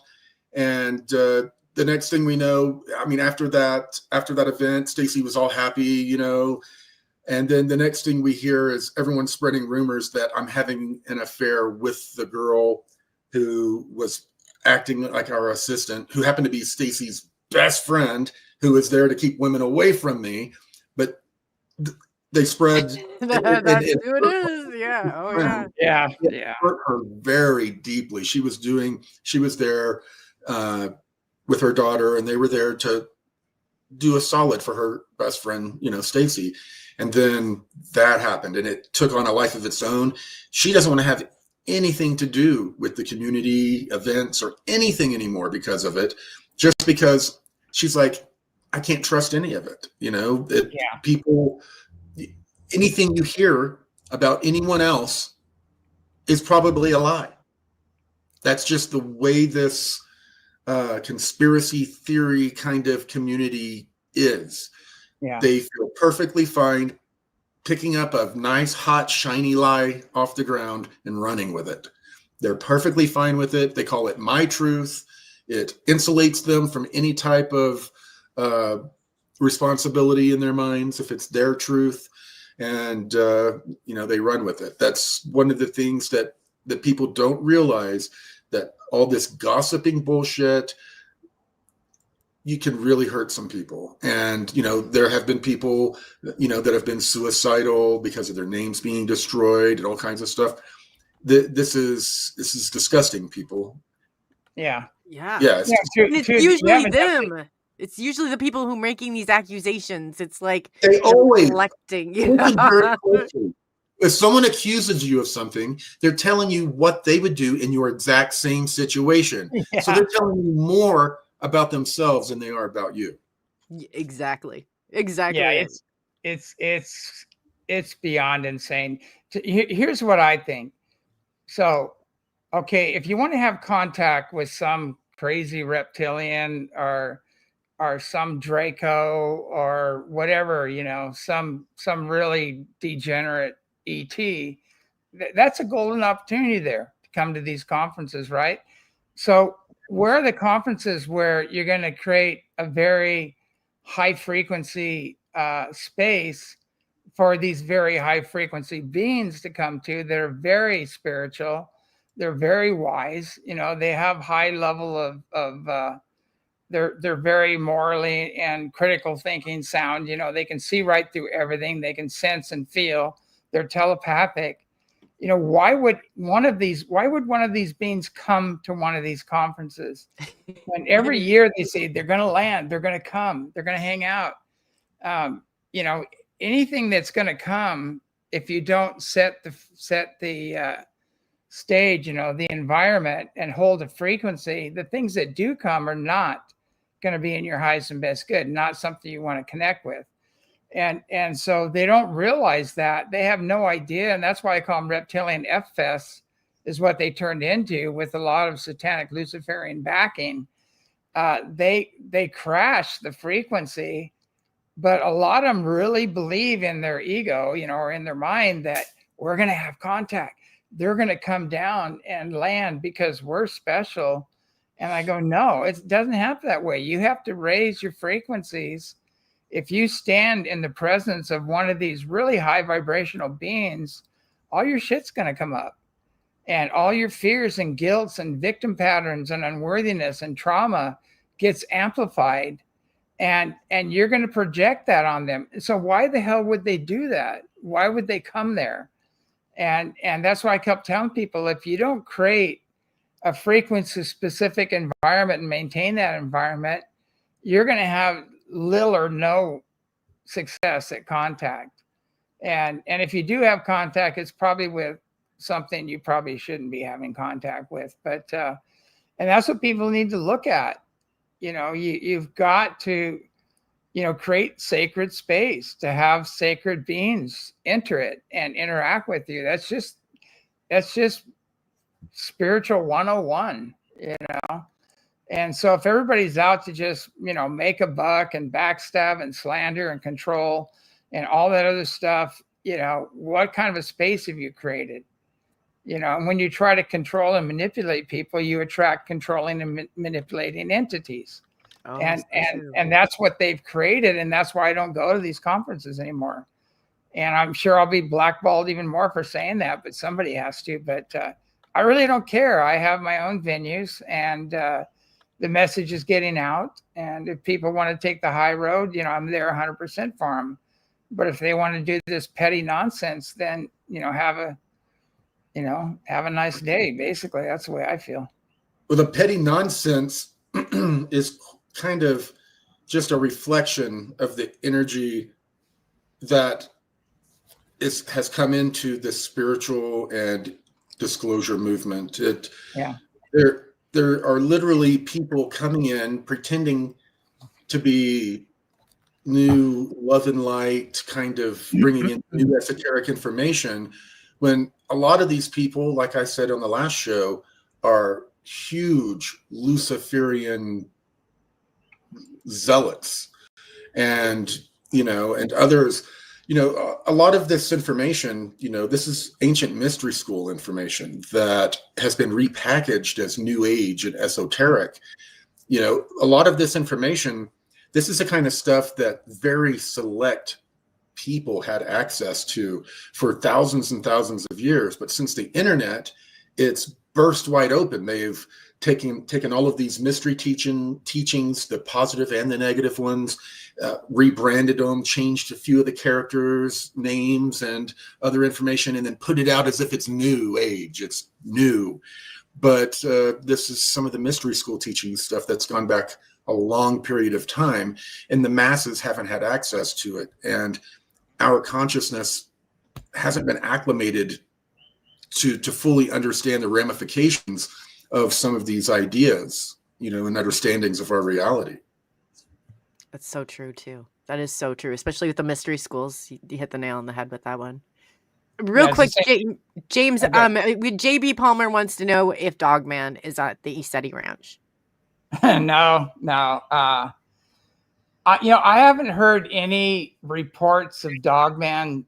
I saw some weird show once, and they're trying to say, I think they mistook a Bigfoot from a Dogman. They're kind of enemies, and there are a lot of Bigfoot in the area, so I don't think a Dogman would last too long.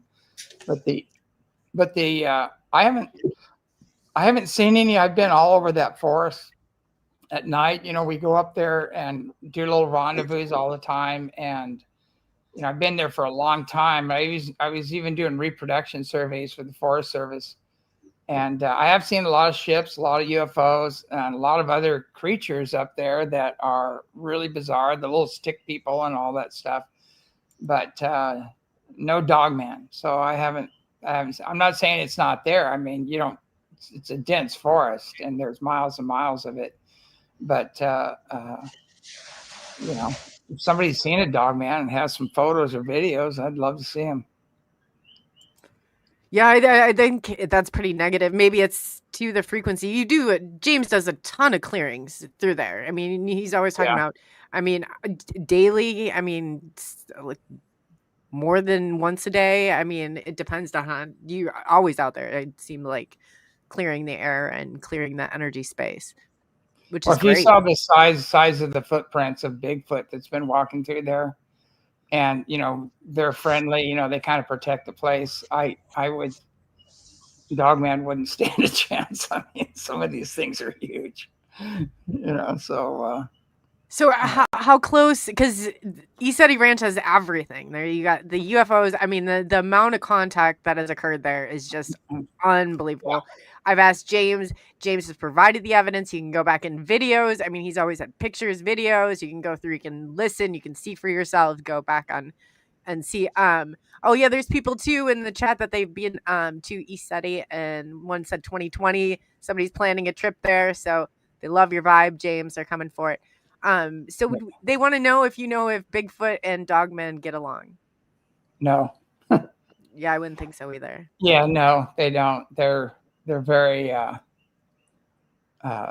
Dogman just would love to kill a younger Bigfoot, you know, and so they're very protective about their young. So they don't, you know, from my understanding, they don't get along at all.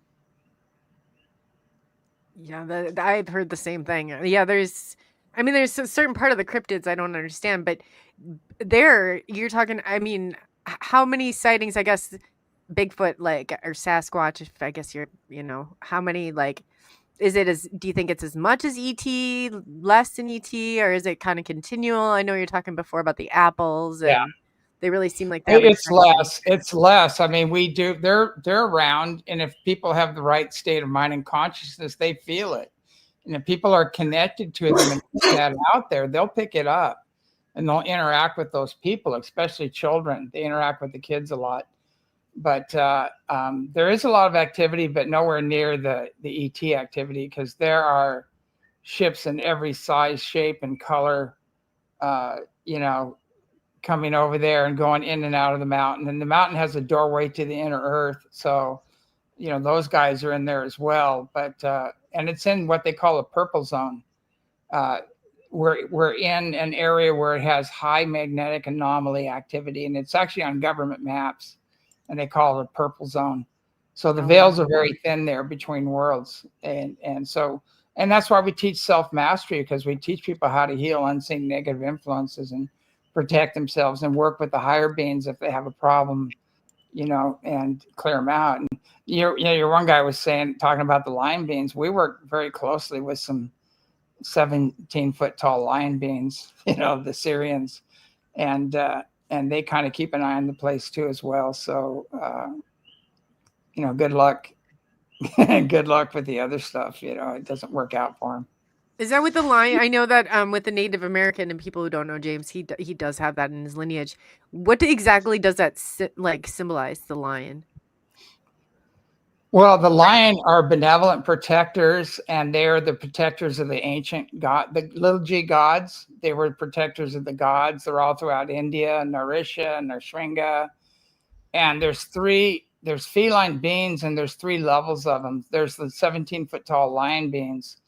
And Sekhmet was part of that group, and they were protectors of the Anunnaki a long time ago, until the Anunnaki fell, and they stopped. They went against universal law, and so they left. They said, we can't work with you anymore.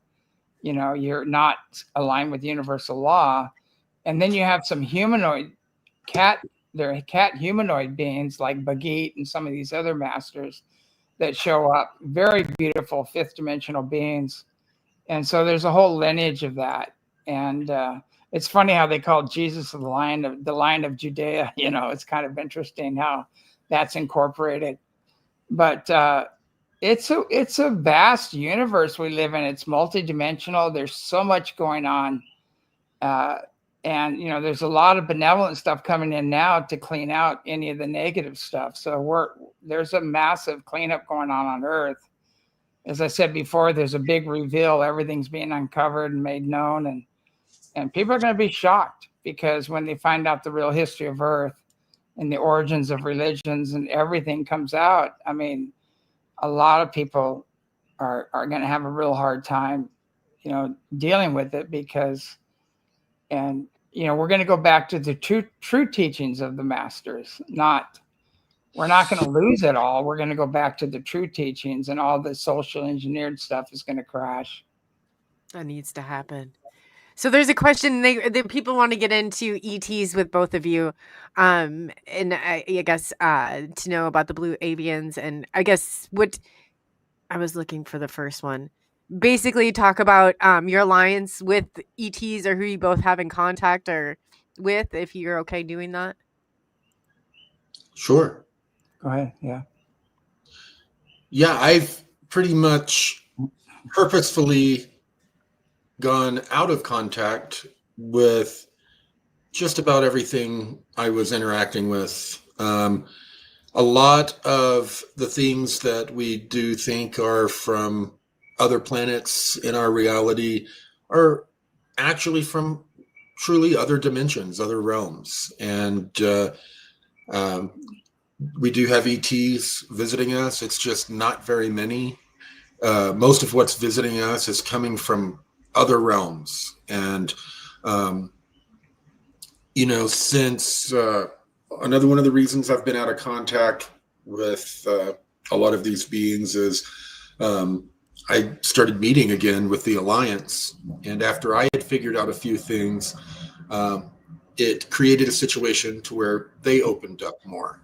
And it turns out that they've been studying a lot of aspects of this phenomenon for some time. There are multiple things going on. We do have ETs that occasionally visit us.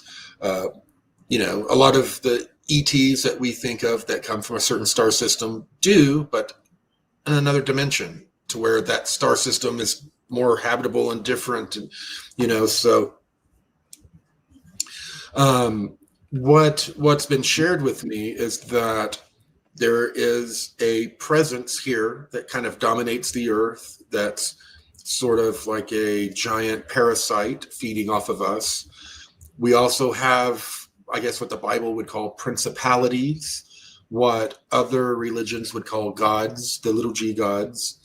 And those are presenting themselves to people today physically.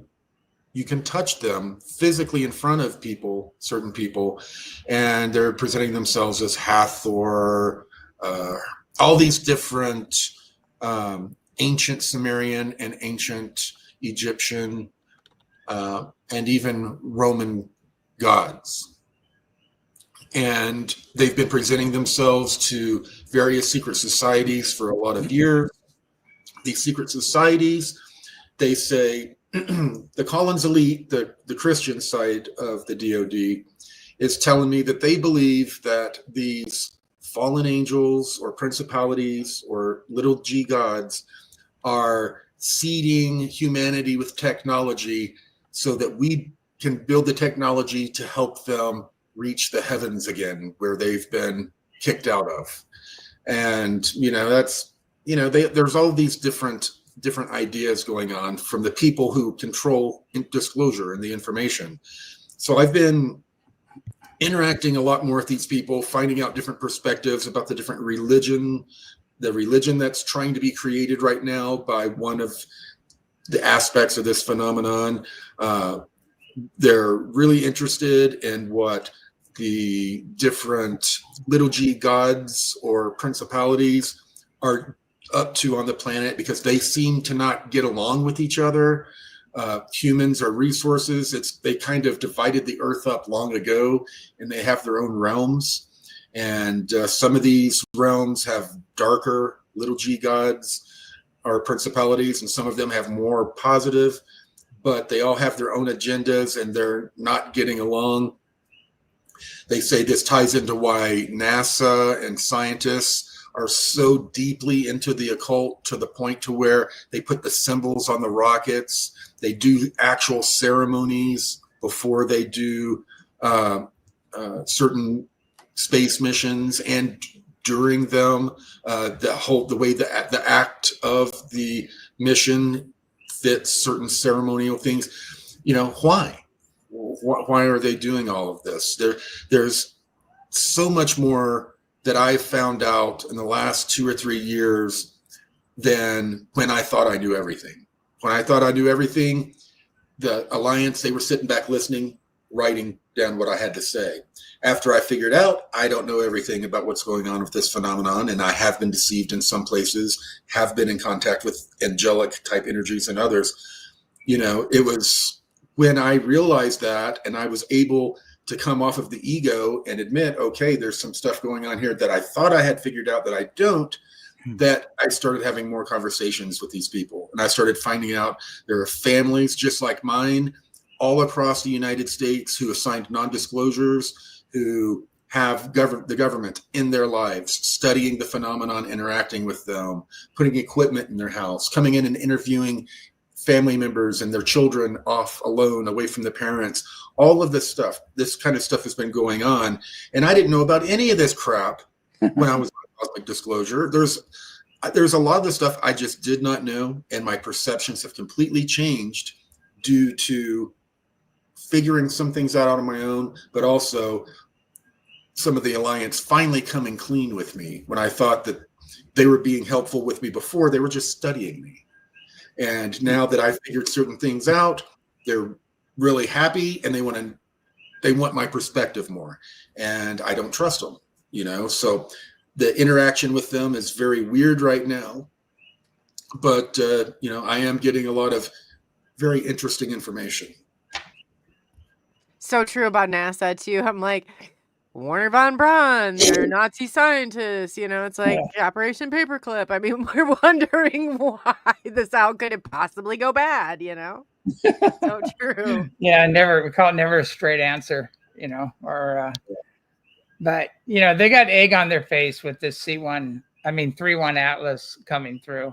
They went dark, and they're not covering it, and the only information or photos you can get are from other agencies, and they've just got a lot of egg on their face on this one, and I mean, that's a whole nother show. But this thing came in, it stopped, it started, it accelerated 300%. It was sending pulses to the Earth, to Mars, and connecting with the sun, and and they know it's not a rock, and so. And now there's 4 of them. Is that the grand total, James? Was there 4? There's like 9 bigger ones coming in, and a whole fleet behind that. So I don't know how they're going to explain all this, and the Earth is just covered with UFO activity right now. People are seeing them everywhere. So how are they going to cover this up, and then be the experts when they're the experts at covering everything up, basically. But people, it's like Einstein said, doing the same thing over and over again, expecting a different result, is a form of insanity. And that's what all the official disclosure movements are doing, the same thing over and over again. And the people they bring on as experts are the same people that have been covering it up. So I think people are kind of done with that. I think that's all imploding. And I know a lot of Corey's brought out all this information now that totally destroys the controlled narrative, and we've been doing it too. And others out there hopefully are going to start spilling the beans on all this stuff, and pretty soon we can reunite with the greater family of man, the positive ones, and get protection from the negative ones, and take a quantum leap in evolution. That's and I should do a whole show on AI too, because there's a whole nother element we have to be aware of there. It was so weird. I just got kicked off of this show and ended up in an old show from like 2 weeks ago. I was like, where am I? What's going on? They got into my computer, and I was writing the show, and they took out of Word, they took what I was writing, put it in another folder, and then took part of that show and put it back into this folder, all in like a blink of an eye. And I'm sitting there looking I go, what happened? There is no way. That's like 3 or 4 steps I would have had to take. And luckily I regained it all. I got it all back and put it together again. But they're really hacking the crap out of my system and my producer system. And we do the shows at really random times and pre-record, because we have to. There's so much interference now. It's crazy. And on my bank account just got, when you were talking about that before, just got hacked again. I have like hundreds of dollars I have to call. It's been happening about once a month. Same thing here. I'm like, oh my God. If anybody, if you think this is all fun and games and this is when you have to go through and then you have everything set up and it's like automatic billing, and then it comes out and it's like, then you have to redo. It's just anything to jam the system. It's just to jam the system. It's infuriating. Yeah, I look at my account, there's like $900 in there, and I have several accounts, some really old accounts that I hardly use. And there's like $900 in there. I go, great, there's $900. And next day I get low balance report. And I go, I haven't used that account for years. Like, how can I get a low balance, zero balance report? And it's just all over the place. Like somebody's just putting money in, taking it out, and then taking whatever money was in there out with it's insane. So Oh yeah. yeah, they're pulling out all the stops right now. It's not going to work. You can't suppress truth, but for very long. But they're trying everything. Oh yes, they are. The floodgates, so they're open, and hopefully it's flowing out. And too, it's such a refreshing to see how the community is really responding. Because I think going back like 5 years ago, not a lot of people, and it sucks that people have had to go through and had these eye-opening experiences. But on the same, I'm so relieved that more and more people are seeing more of this, because it's easier to protect yourselves, to protect your families, to protect, from what's going on out there. And just to blindly, I mean, anytime somebody says, ooh, don't listen to any of this, don't, it's like, that should be your first cue, like right there. Yeah. That something more is wrong. Yeah. Yeah. People should be able to make their own decision. And that's the same thing I said when they're attacking Corey. I said, everybody has a right to tell their story. And a lot of his story dovetails with what I know. And the reason they're attacking him so much, I go, I want to meet him. As soon as I heard, because having gone through all the attacks myself, I go, he's probably legit. I want to hear what he has to say and meet him.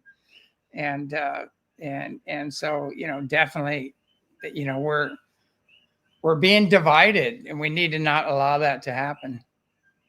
That is so true. And it's the best thing ever when we can unite, like the people, the outcasts from the conferences, find your own people. Those are the people that you want to be around with anyway. Exactly. I think that's what they did. They didn't count on us doing that. That's one thing that they've shown us, is that alliance, and that, how beneficial that is. But it's like, it seems like, everybody's such a leader in this, that you're kind of separated, and we should not be. If you're an outcast from the community, your place is here. Your place is here. Yeah, It really is. Yeah, people come to the Saturday night show every Saturday, and they're like family. And I always clear the show. I clear everybody coming in, and we get our usual trolls that come in. Before I even do the show, I have dislikes. It's pretty crazy, but everybody in there, they go, I live for Saturday night. It's my family. It's the only place I really feel accepted, and I can say whatever I want. And I go into Rumble and I chat with everybody, and I tell bad jokes and things like that in there and just have fun. But letting people know, we're not, I'm pretty politically incorrect on purpose. You're funny. Yeah. I some of the stuff you say it's funny. I have that sense of humor. But I get people to laugh, and the more they laugh, the closer they are to God. Basically, that's the deal. Love and joy and bliss, Laughter is the best medicine. Absolutely. And I can make a joke out of it. I mean, it could be the craziest scenario, and I can find a joke in there. I really can. Definitely. Yeah, I had kind of some dark humor. A really good friend of mine, he sent me a picture of a UPS plane crashing, on takeoff and being destroyed and everything. And so I sent him a note back. I said, so that's where my package went, because I was expecting some packages and they disappeared. And then he goes, the same thing happened to my grandparents. He said the same thing happened to my grandparents. I go, oh, did they lose a package too? And, it was bad. It was really bad. Having died a couple times, death doesn't even, it's kind of a joke. It's not real. It's, but anyway, sometimes I have kind of a weird sense of humor. I appreciate that about you. I do. I have the same thing. I don't know. I said I have like the Gary Busey filter sometimes. Yeah, without a sense of humor, you're not going to survive. You won't survive in this field. You got to have a sense of humor. Oh, for sure. For sure. And it's crazy that, it's like I always used to think in the beginning, I'm like, there's no way anybody would make this up. Like there is nobody who would make this up. And I was genuinely like out there so naive and just listening, and I'm like, oh my God, there is a segment within this community, and you have to expect this, that is got some severe mental impairments. We're talking like schizophrenia. I mean, we're bordering the line here, like with some It's people. I dangerous. think it's by Yeah. design. Yeah. Hey, Corey, we should do a sitcom, call it Trailer Park UFO or something like that, and go and just follow a conference around what happens, and then be at the bar, and then get all the gossip and everything, and bait people into repeating all the nonsense. And That actually is an idea. That's a Yeah. great idea. That's a yeah, great idea. you could I don't know what you want to name it. It's kind of like Trailer Park UFO or something. Oh, I got some good insight. Yeah, I get some good. That'd be places. hilarious. You know, be a undercover reporter, like, you know, what do you think of this person, and what about this person, And they will too. They'll just run their mouth, even though that they're the ones that are blackmailing or trying to get blackmail. If people don't realize that this happens, it happens to drug. And then ask them, do you have any personal experience? Have you seen this with your own eyes, or where did you hear this? You know, use the Socrates method on them, and it'd be hilarious. Oh my God, it would too. And then they don't. It's like it has to be on a certain level. I just think of go back to the Vegas and the Palms and who it was with, and just to hear some of the stuff. And I thought, man, you would have to, if somebody who didn't think that they could say something like that to somebody, I mean, they would be awfully worried that I was going to leak this out to the community, because it was getting that bad where I was like, what in the vlogger? What are you talking about? I mean, this is going even beyond this about, I don't even want to even go there. But I was like, what is wrong with you people? I can't even, it's in my mind. Like, how did the conversation go from a professional booking at the Palms to you and your flogger and apparently peeing on, watching people? I don't know what you got going on in the bathroom, but that is like, you know, like, whoa, yeah, it was crazy. It was crazy.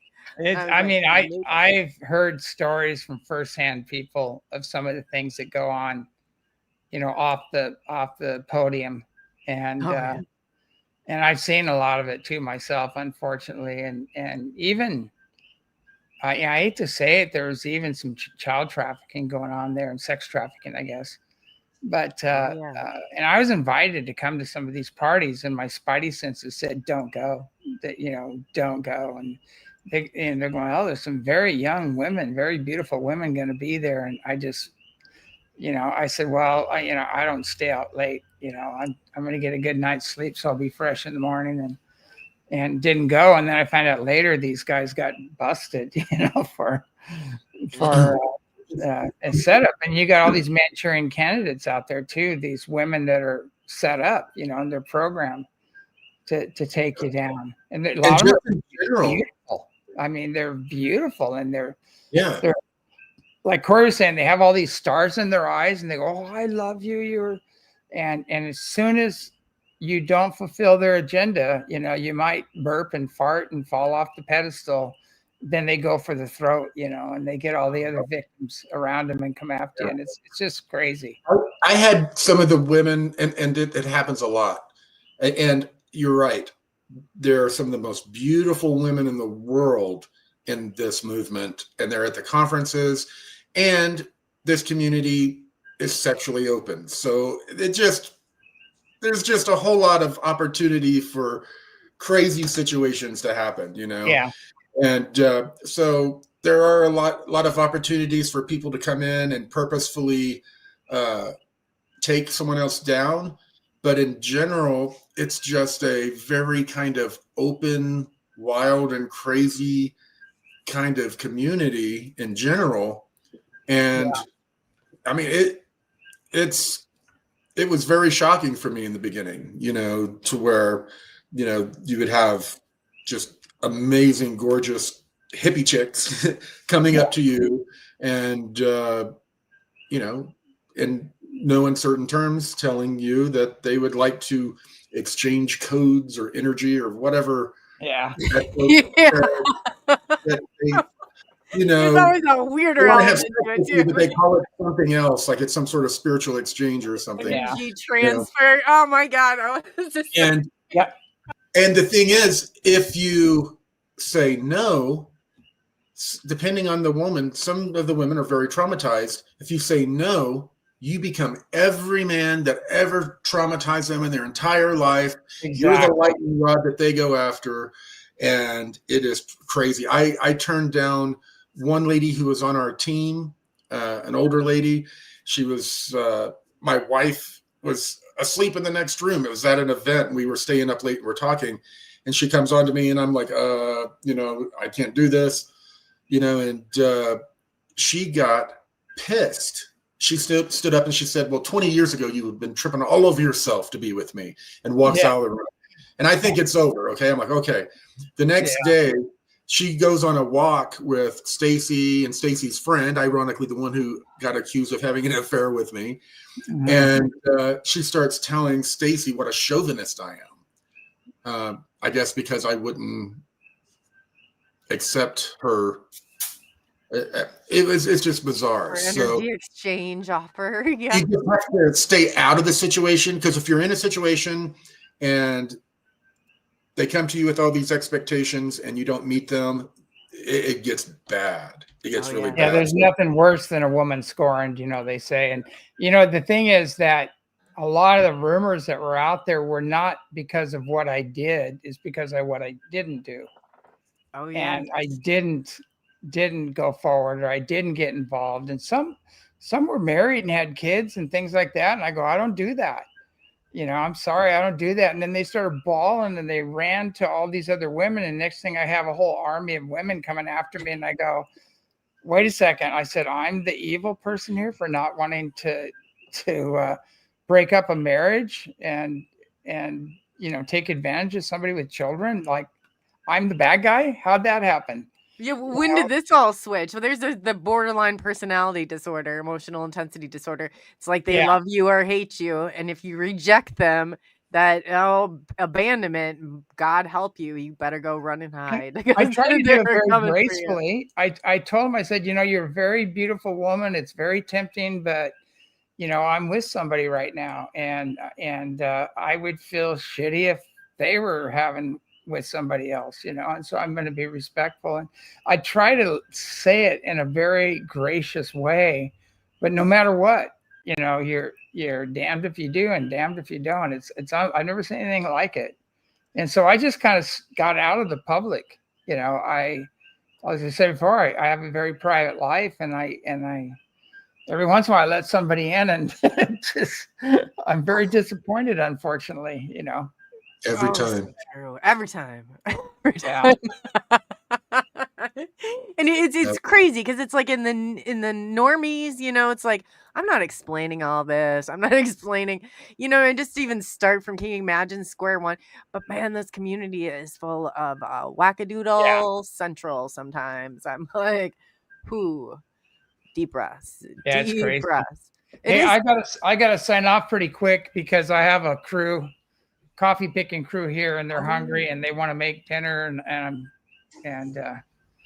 I'm getting the signal like, oh, you better cut it. Yeah. Well, you know what? In closing, would you guys both like to leave the audience, separately? You can go first, and then we can definitely close it. It's been an absolute wonderful show. It's so nice to see that you got the love and support in this community, and you guys keep backing James, keep backing Corey, get their stuff out there, because they are being blocked, and they are, we want them at good conferences. I can't necessarily say. So hopefully James has one, because I would love to go there. But as for the other ones right now, I'm not sold on them either. But yeah. So James, you want to start? Go ahead. What would you like to leave the people with? Basically, like I end all my shows, keep an open mind, loving heart, pure intent, do your own research. And, we're always about empowering the individual to, have their own experience and make their own personal connection with, God, creator, great spirit, whatever you want to call it. That's what we're all about. And, there are some events coming up, and if you want a great cup of coffee, you can throw a few frog skins our way, because it's tough right now. We've had 2 years of just hardly anybody, just because of the economy and people don't want to fly and things like that. But it's been a rough 2 years, and hopefully we can get through. But I've always I've always tried to be sovereign and self-sufficient, but there's sometimes you need a little help to get through the hard times. Do you have a name for the coffee? I'm definitely gonna order some coffee. Sounds. Yeah, it's ECETI Coffee Company, and it has a UFO on it. It says "Tastes out of this world," and it has a little write-up on it about it's handpicked and in a really high frequency place. I mean, we're having the same thing happen here as at the ranch. And you can actually film this huge giant light bubble over the ranch here. People have filmed it, but it's really high frequency. Everything here is a real high frequency. I'm sure the coffee carries that with it. Oh, that's awesome. Yeah. So get on there, show your support to James. He's also got some events. You can go and you can see that all at ECETI, ECETI.org. And all that's on there. So yeah, Corey, how about you? I just really appreciate all the support since I've been speaking more publicly about all the crazy stuff we went through and about the pivot in our understanding of this phenomenon, and furthermore, in the pivot for my mission. The mission is more now trying to bring this information to as many people as I can, and educate people about this phenomenon, what I've learned about it through these unscripted projects. We have scripted projects we're working on in the entertainment industry, video games. But this new book, everyone's been so supportive. On Kickstarter.com, if you check out 20 and Back Project Moonshadow, it's a book, and it's doing really well. The pre-sales, we've raised 155% of the money to hire the writer, the editor, and the manga artist who's going to do manga chapter art. We have a film that's being based on it. We have some very interesting things happening. Anyone who wants to go to Kickstarter.com and help us get the campaign up to 200%, it will help us pay for everything needed to produce this new book. And in this new book, it's entertaining the truth. We're telling a fictional story about a young man who goes through the MyLab programs, the 20 and Back, and then he gets dragged into ancient history, traveling back in time, learning about this ancient society called the Sages. And there's a couple other ancient civilization, secret ancient organizations that have been running the world. We're going to give a lot of details in a fictional way that's going to really be the truth dressed up. And we're going to be able to share quite a bit of disclosures, more than I've ever been able to do before. So everyone's support in that is really helpful.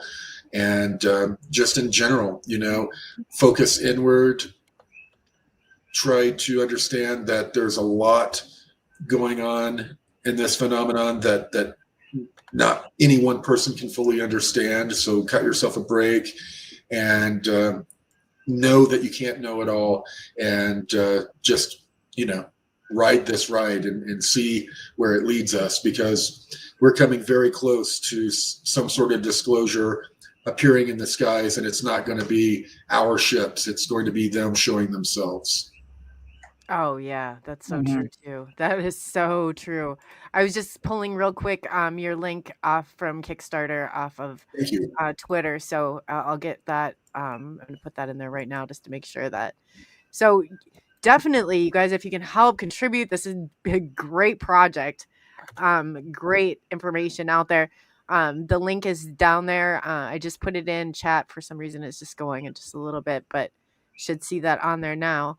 So if you're interested, yes, show your support, buy some coffee from James. Like, if you can make it there, go. I mean, they're not getting the funding like the other people are that shouldn't be in the places they're at. These are the people that you want leading the way, the real legit deal. And yeah, Thank with you. that being said, thank you both for all you do for this community and for the people and the sacrifices that you both have made, because it does not go without purpose. Definitely. All Thank right. you. Hey, thanks for having me on the show. Gotta run. Bless All right. everybody. You know, watch the skies. You know, it's gonna get Eyes crazy. to the sky. Yeah, I will too. Thank you, James, and thank you, Corey.